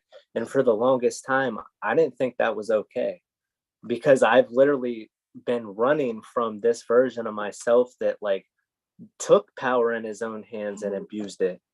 and they will use that version of you so that you don't do that to them. Well, here is your permission to get out the brass knuckles and did a couple rib shots in. I know you want to get some rib shots in. I'm like, can I use a blowtorch? I want to use a blowtorch. Okay. Anything. I meant just let me give you a metaphor as well, though, just to keep in mind, right? So just imagine you've got a crack house. All the gangsters are in there. They're fully armed. They're doing their thing, and you drive by in your car and you shoot 6 shots into the house. Right? What are they going to do? They're going to retaliate. They're going to come at you, aren't they? Guns blazing, full pelt. Right? Then it's GTA, drive by. And they're behind you, and you've got 007 spikes and machine guns coming out your rear end. And that's the moment when you're like, I don't have to run from shit. Like, you put your literal protection up, and the gunshots don't matter. Like, they don't affect you. You know what I mean? This is the knowing that we have. We're protected. You don't need protection in those moments. You need to become more than. So don't be the person in the car. Be a fucking hurricane. Do you know what I mean? Be something more. Just destroy it instantly and do it over and over again. If you feel a little bit more of it arise, do it again. But don't just be someone driving by the house, firing 6 shots in and running away. That's what I was doing. Anyway. That's literally what I was doing. I was doing drive-bys this whole time. It's like, so that house, that trap house we're talking about, send a fucking tornado through it. That's what it means. And when they're on the road, on the road shooting at you, send a fucking hurricane through. Yeah. That's all. Maybe some explosives. Yeah, you got to get creative. I use nuclear weapons. Yeah, I use nuclear weapons. Sometimes if I'm looking at like some demonic dream world or something like that, then I will literally nuke it and see the mushroom cloud and everything. Oh. Okay. I need some nukes in my life. Some nukings will be happening in the future. Just so you guys know. Exactly. Go John Wick on their ass. You just killed my dog. Yes. All right, Hillary. Thanks a lot for calling in. Thank you. We love you, Hillary. Cheers. Thank you. Love you all. Bye. Let's signal Andy's iPhone. Signal to unmute. Hi guys, can you hear me? Hi. Where are you calling from? Hi, I'm Dale's neighbour. It's Andy's iPhone, but it's because I had an absolute tantrum with my iPhone passwords, and my husband off me and named it Andy's iPhone, so I'll always remember. It's Julie Smith here. Oh yes, hi Julie. Hi Dale. Hi. So I've been typing and working away, and I've looked at what I've just read, and I've put hindsight and foresight, which obviously made me switch that off and listen a bit more. So I just wanted to say thank you. Absolutely thank you. What a Trojan horse of a healing session that was. Absolutely. Did you get emotional or teary at any parts? I've got a bit of a swinging break where my heart is. So emotional I probably didn't get, but that doesn't mean I don't feel it. The thing that really struck me was, I think when you said, Trent, the inner judgment ahead of time, that was something else that really rang a bell, that you had that inner judgment ahead of time. And I work in a secondary school. I teach maths and I look after loads of little children, and their inner judgment runs wild ahead of time. It's so destructive. And to sit that inner child down and hold space for them and allow them to explore why they're doing that just took me back to when I did it, and probably Dale and probably Andrew and yourself. And I just think, why do we do that? Why do we put judgment ahead of time? Why is that? To control ourselves. It's the most bizarre thing that, so I'm a head of year. So I look after 200 children, and I probably teach about 125 a week on top of that. And they all do it, every single one. It's bizarre. So the reason that I was doing it was as a form of protection for myself. I thought that I had to constantly prepare for everything to be the best version of myself, to have the best version of myself to present to other people, when that's actually not true, because the best version of myself is who I am now, speaking authentically. It's not what I prepared to say. it's what I'm saying in this moment. And I really think that's why so many of us do it, is the judgment and to feel safe, to feel accepted, and all the lies. It's beautiful. And when you were talking, Trent, I got flashbacks of myself doing it as a young child, which Dale can attest to. And I got flashbacks of every child I sat with while they were doing it. And I just thought, I'm going to really think about this going forward into my teaching practice. And when you were clearing it just before you got angry, just before that raw moment, I kind of had a bit of a chuckle because you were brewing up to it. And then all of a sudden, just before you got angry, you did that parent thing where you go, you've let yourself down. I am too angry to speak to you and get mad. And it's like, don't say you're disappointed. Don't say this. Just shout at me. Don't say you're disappointed in me. And I could feel it brewing. And my own children, when they were teenagers, used to say, don't do the talking to, telling off, Mum. Just shout at me. And I could see that brewing and calmness. We're going to just go, have it. And when you started giving it, I went and got myself a beer and thought, man, he's done it. Well, thank you for celebrating that for me.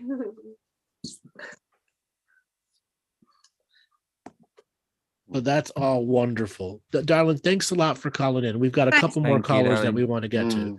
So we've got Santo Caballero. Signal to unmute. Santos.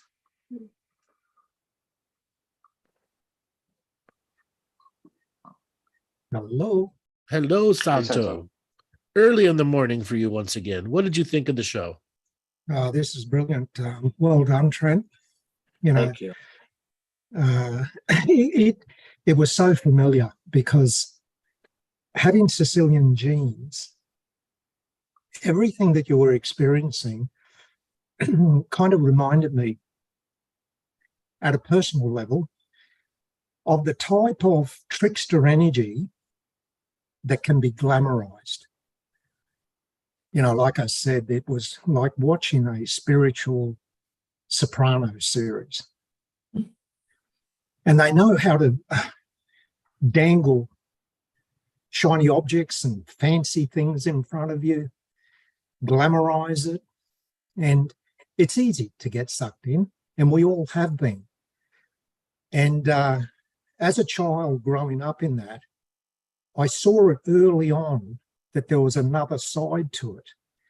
And I watched as my friends in my teenage years were fascinated by it, and some even married into it, were so engrossed by this tantalizing energy, and then watch them have these traumas that they couldn't understand.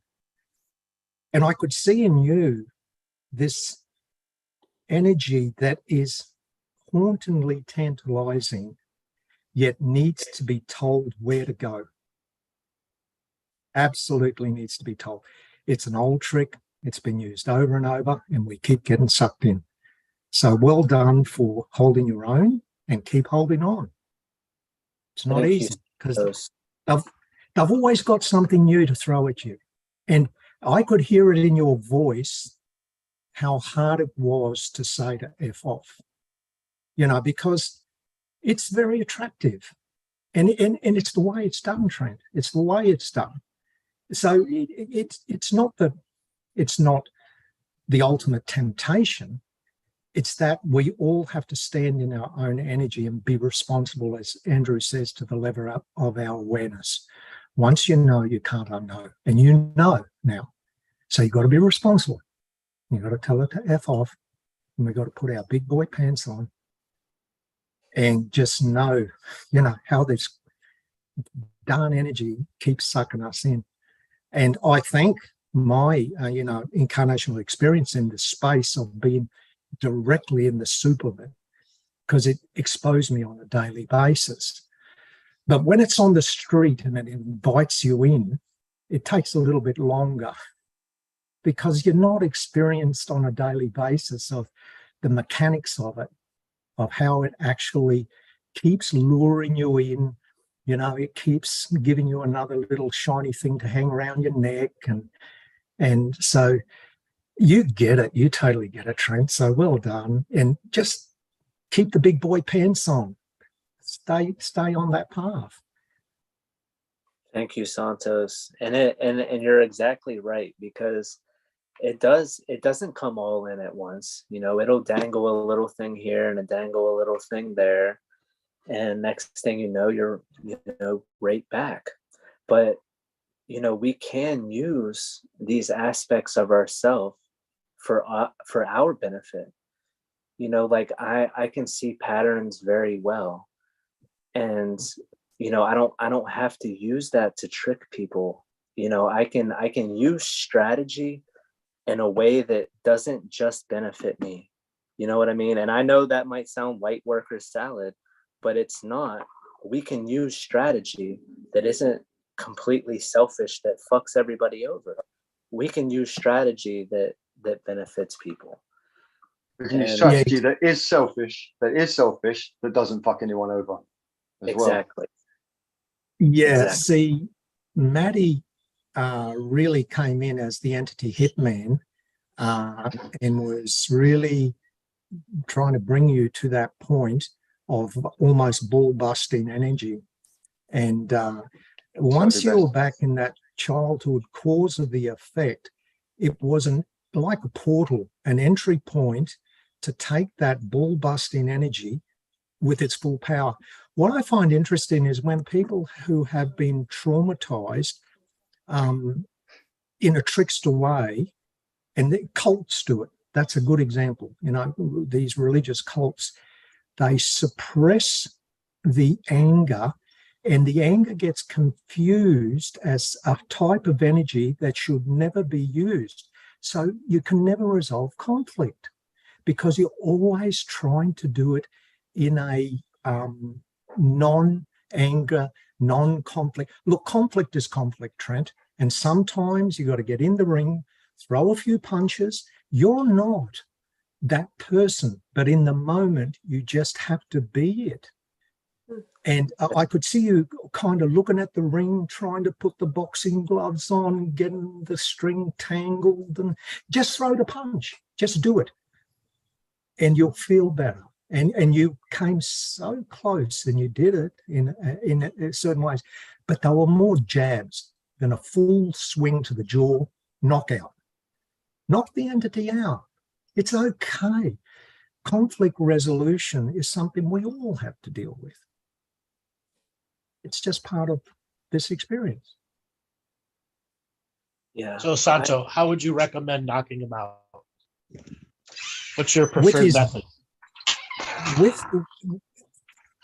With his voice, and like Maty said, if he pulls out that revocation, the masculine revocation, and rewrites it with the words that are the knockout punch words, lights the fire and says them, he'll hear the vibration in his voice as the knockout punch is coming, right?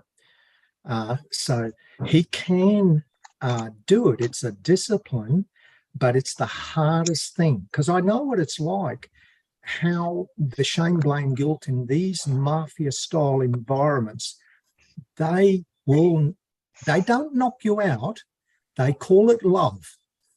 I'm just trying to help you here. Why are you doing this to me? And I could hear that in your reasoning over and over.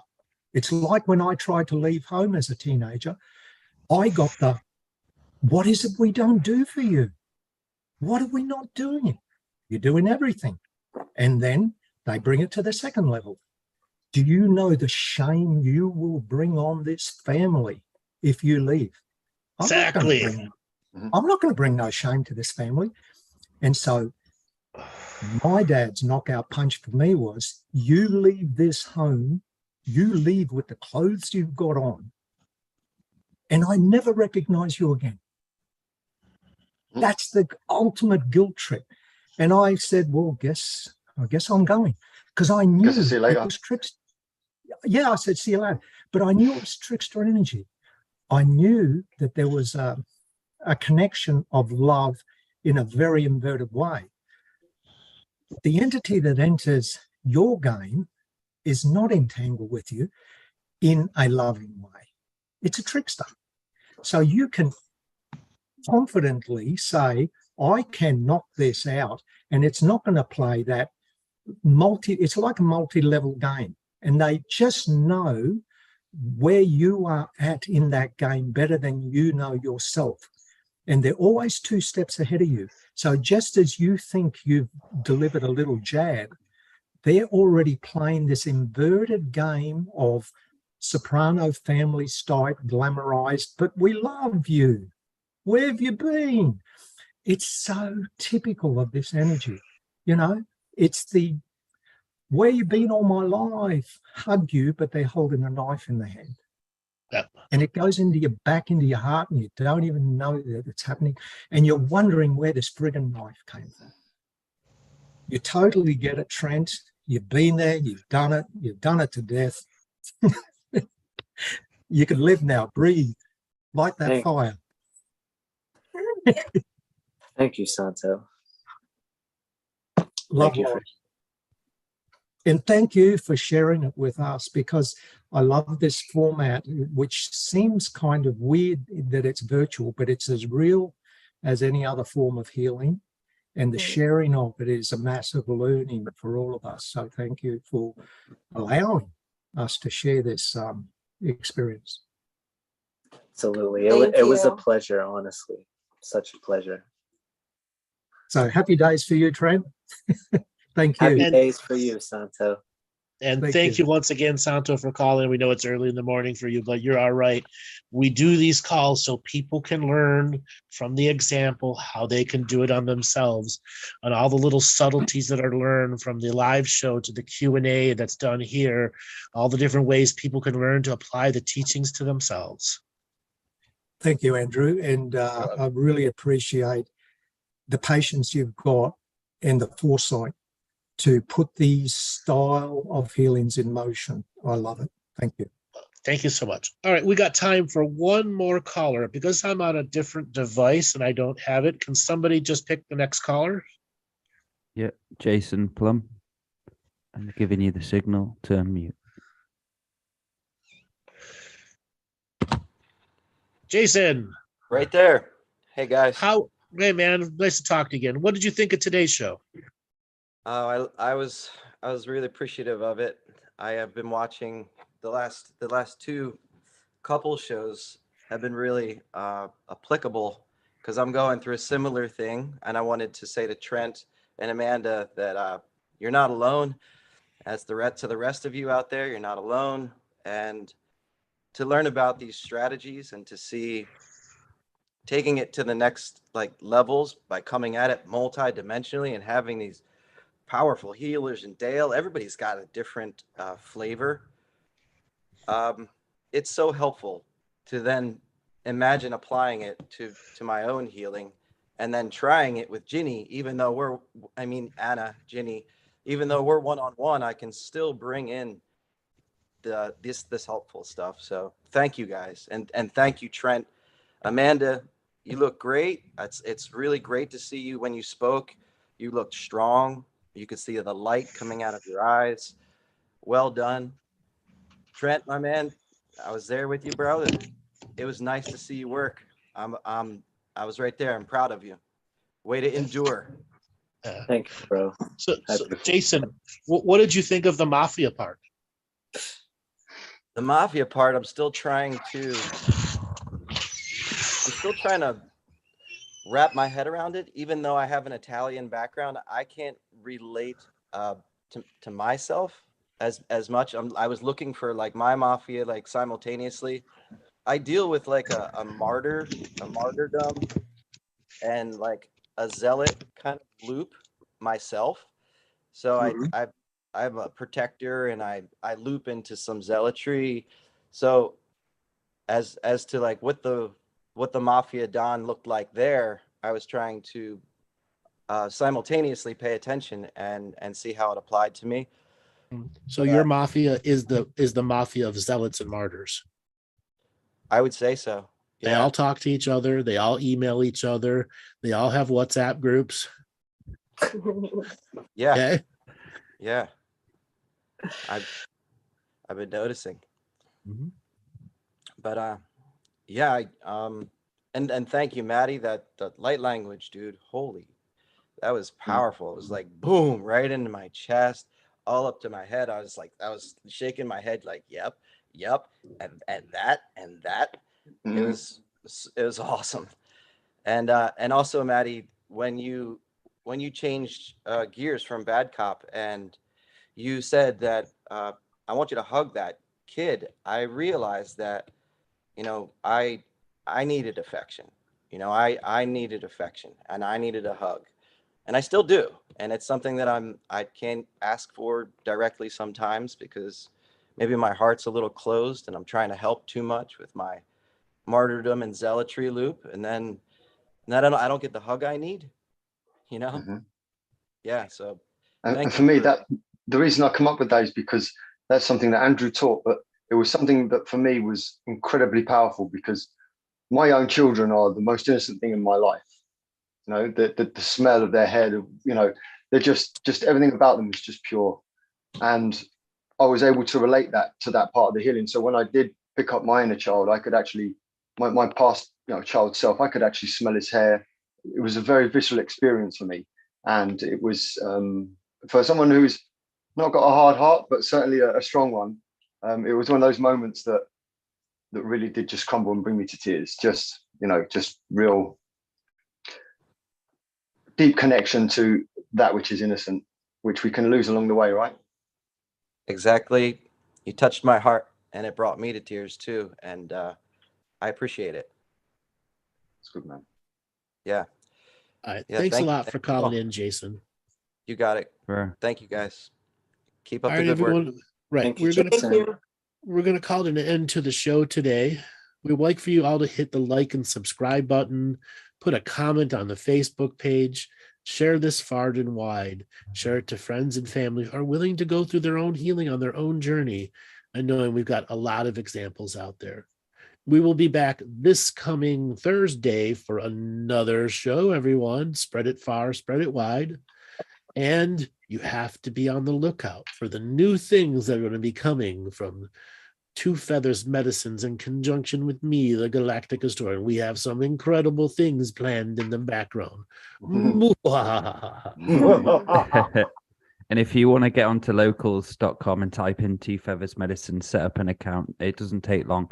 There'll be stuff posted on there as well, which is setting up a community there. So that's Two Feathers Medicine on Locals, the new platform where you can say what you want. we will be back. All right, Joel, send us all to the breakout room, and whoever's left listening to the playbacks will get to finish listening to the show.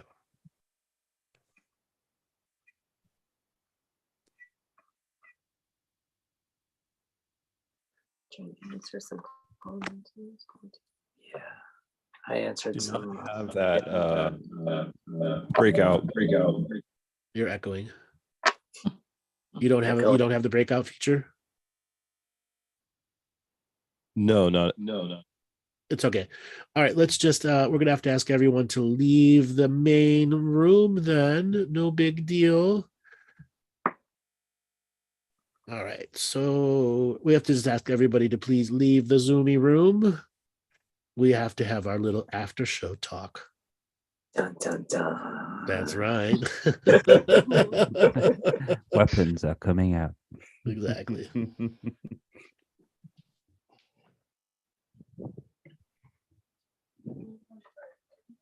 So we'll probably just have to click out, just put everyone back in the waiting room.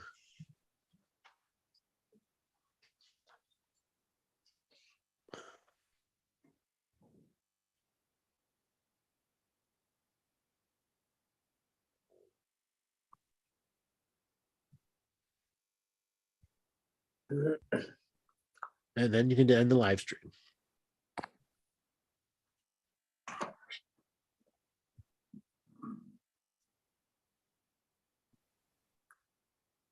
Oh, Joel went into the... I put Joel in the waiting room by accident. Sorry, Joel. Is it quicker then to put in the waiting room then instead of yeah? Yeah, I did put you in the joke. You go ahead and end the live stream, Joel.